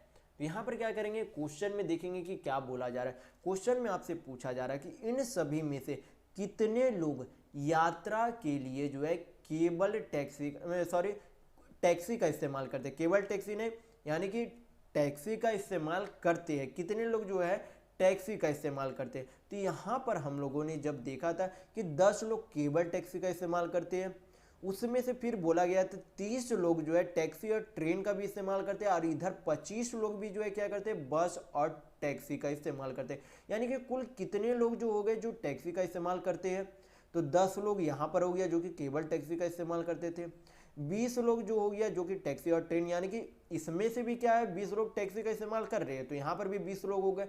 और नीचे भी बस प्लस टैक्सी, यानी कि उसमें भी टैक्सी का इस्तेमाल हो रहा है, यानी कि 25 लोग यहाँ भी टैक्सी का इस्तेमाल कर रहे हैं। तो कुल मिलाकर टैक्सी का इस्तेमाल करने वाले लोगों की संख्या कितनी हो गई, तो 20 10 30 30 और 25 कितना हो गया, 55 लोग। यानी कि यहाँ पर हमें पता चल गया कि कुल जो है टैक्सी का इस्तेमाल करने वाले लोगों की संख्या कितनी है, 55 है। कितनी है, 55 है, क्योंकि हम लोगों ने अभी यहाँ पर जोड़ा कि 10 लोग केवल टैक्सी इस्तेमाल करते थे, टैक्सी प्लस ट्रेन यानी कि टैक्सी का इस्तेमाल भी 20 लोग करते थे, और बस प्लस टैक्सी यानी कि 25 लोग जो है बस और टैक्सी दोनों का इस्तेमाल करते थे, यानी कि टैक्सी का इस्तेमाल करते थे 25 लोग। तो कुल मिलाकर टैक्सी का इस्तेमाल करने वाले कितने हो गए, 55 हो गए। तो यहाँ पर आपका टैक्सी का इस्तेमाल करने वाले लोगों की संख्या कितनी हो जाएगी, 55 हो जाएगी, यानी कि आपका ऑप्शन नंबर डी बिल्कुल सही होगा। तो चलिए बढ़ते हैं नेक्स्ट क्वेश्चन की ओर। तो देखेंगे क्वेश्चन नंबर 36। यहाँ पर दिया गया कि दो समान त्रिभुजों यानी कि दो सिमिलर ट्रायंगल के क्षेत्रफल क्रमशः कितनी है, 169 वर्ग सेंटीमीटर और 121 वर्ग सेंटीमीटर है। फिर बोला गया कि यदि बड़े त्रिभुज की सबसे लंबी भुजा की लंबाई कितनी है, 26 सेंटीमीटर है, तो दूसरे भुजा की सबसे लंबी भुजा की लंबाई ज्ञात कीजिए। जैसे कि मानिए क्या है, दो सिमिलर यानी कि दो समानांतर त्रिभुज है, दोनों दो समान त्रिभुज है, दोनों क्या है, सिमिलर है, यानी कि दोनों क्या है, एक तरीके से दोनों सिमिलर है।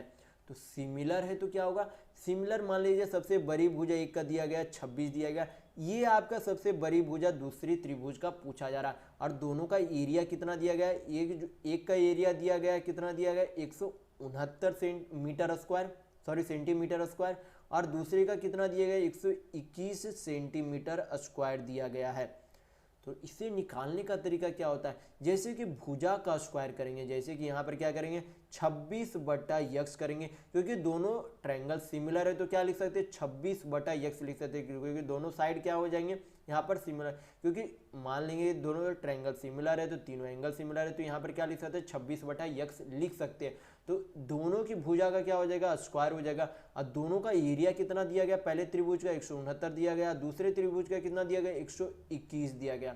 हल करेंगे तो क्या निकल जाएगा, यक्स का वैल्यू, यानी कि दूसरे त्रिभुज की सबसे लंबी भुजा का वैल्यू निकल जाएगा। तो चलिए इसे हल करते हैं, तो क्या हो जाएगा 26/x स्क्वायर है तो इधर अंडर रूट में चला जाएगा, अंडर रूट को जब तोड़ेंगे तो 169 जो है किसका स्क्वायर होता है, तो 13 का स्क्वायर होता है। आपको मैं काफ़ी बार बोल चुका हूँ इसी वीडियो में कि 1 से 30 तक आप हमेशा स्क्वायर याद रखेंगे, क्योंकि इस तरीके के प्रश्न में आपको आसानी होगी हल करने में। तो 169 जो है किसका स्क्वायर होता है, 13 का स्क्वायर होता है, और 121 किसका स्क्वायर होता है, 121 11 का स्क्वायर होता है। तो क्या करेंगे, अब हल करेंगे तो 13 दूनी कितना हो गया 26 हो गया, क्रॉस मल्टीप्लिकेशन करेंगे तो कितना हो जाएगा 11 दूनी 22 हो जाएगा, यानी कि दूसरे त्रिभुज की सबसे लंबी भुजा की लंबाई कितनी होगी, 22 सेंटीमीटर होगी, यानी कि आपका ऑप्शन नंबर यहाँ पर बी बिल्कुल सही होगा। तो चलिए बढ़ते हैं नेक्स्ट क्वेश्चन की ओर। तो देखेंगे क्वेश्चन नंबर 37।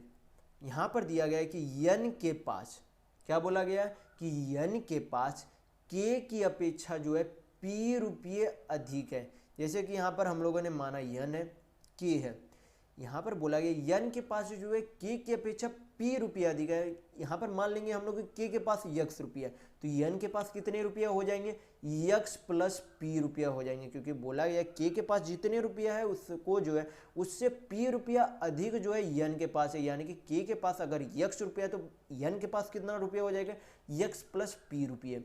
फिर बोला गया कि यन और के पास कुल धन जो है कितना है, क्यू है, यानी कि जब दोनों को जोड़ देंगे, यानी कि जब दोनों को जोड़ेंगे तो कितना हो जाएगा 2x प्लस पी, जो कि कुल धन किसके बराबर है, क्यू धन है, किसके बराबर है, क्यू धन के बराबर है। तो पूछा जा रहा है कि के पास कितना धन है, यानी कि के पास धन कितना था, यक्स धन था, हम लोगों ने क्या माना था, के कितना धन है, यक्स धन है, तो हमें निकालना क्या पड़ेगा, यक्स का वैल्यू यहाँ पर निकालना पड़ेगा। क्या निकालना पड़ेगा, यक्स का वैल्यू निकालना पड़ेगा। तो क्या करेंगे, इसे हल करेंगे तो 2x बराबर क्या हो जाएगा, q, p उधर जाएगा तो माइनस p हो जाएगा। x बराबर क्या हो जाएगा आपका, q माइनस p बाई क्या हो जाएगा, 2 हो जाएगा। तो x का वैल्यू आपका कितना आ गया, q माइनस p बाई 2 आ गया। तो यहाँ पर x का वैल्यू क्या माने, k के रुपये का वैल्यू हम लोगों ने x माना था, तो x का वैल्यू कितना आया, q माइनस p बाई 2, यानी कि k के पास कितना धन है, q माइनस p बाई 2 धन है। तो यहाँ पर आपका ऑप्शन नंबर डी बिल्कुल सही होगा। तो चलिए इस वीडियो में बस इतना है। अगर आपको वीडियो पसंद आया है तो लाइक कीजिएगा, नए हैं तो चैनल को सब्सक्राइब जरूर कर लीजिएगा।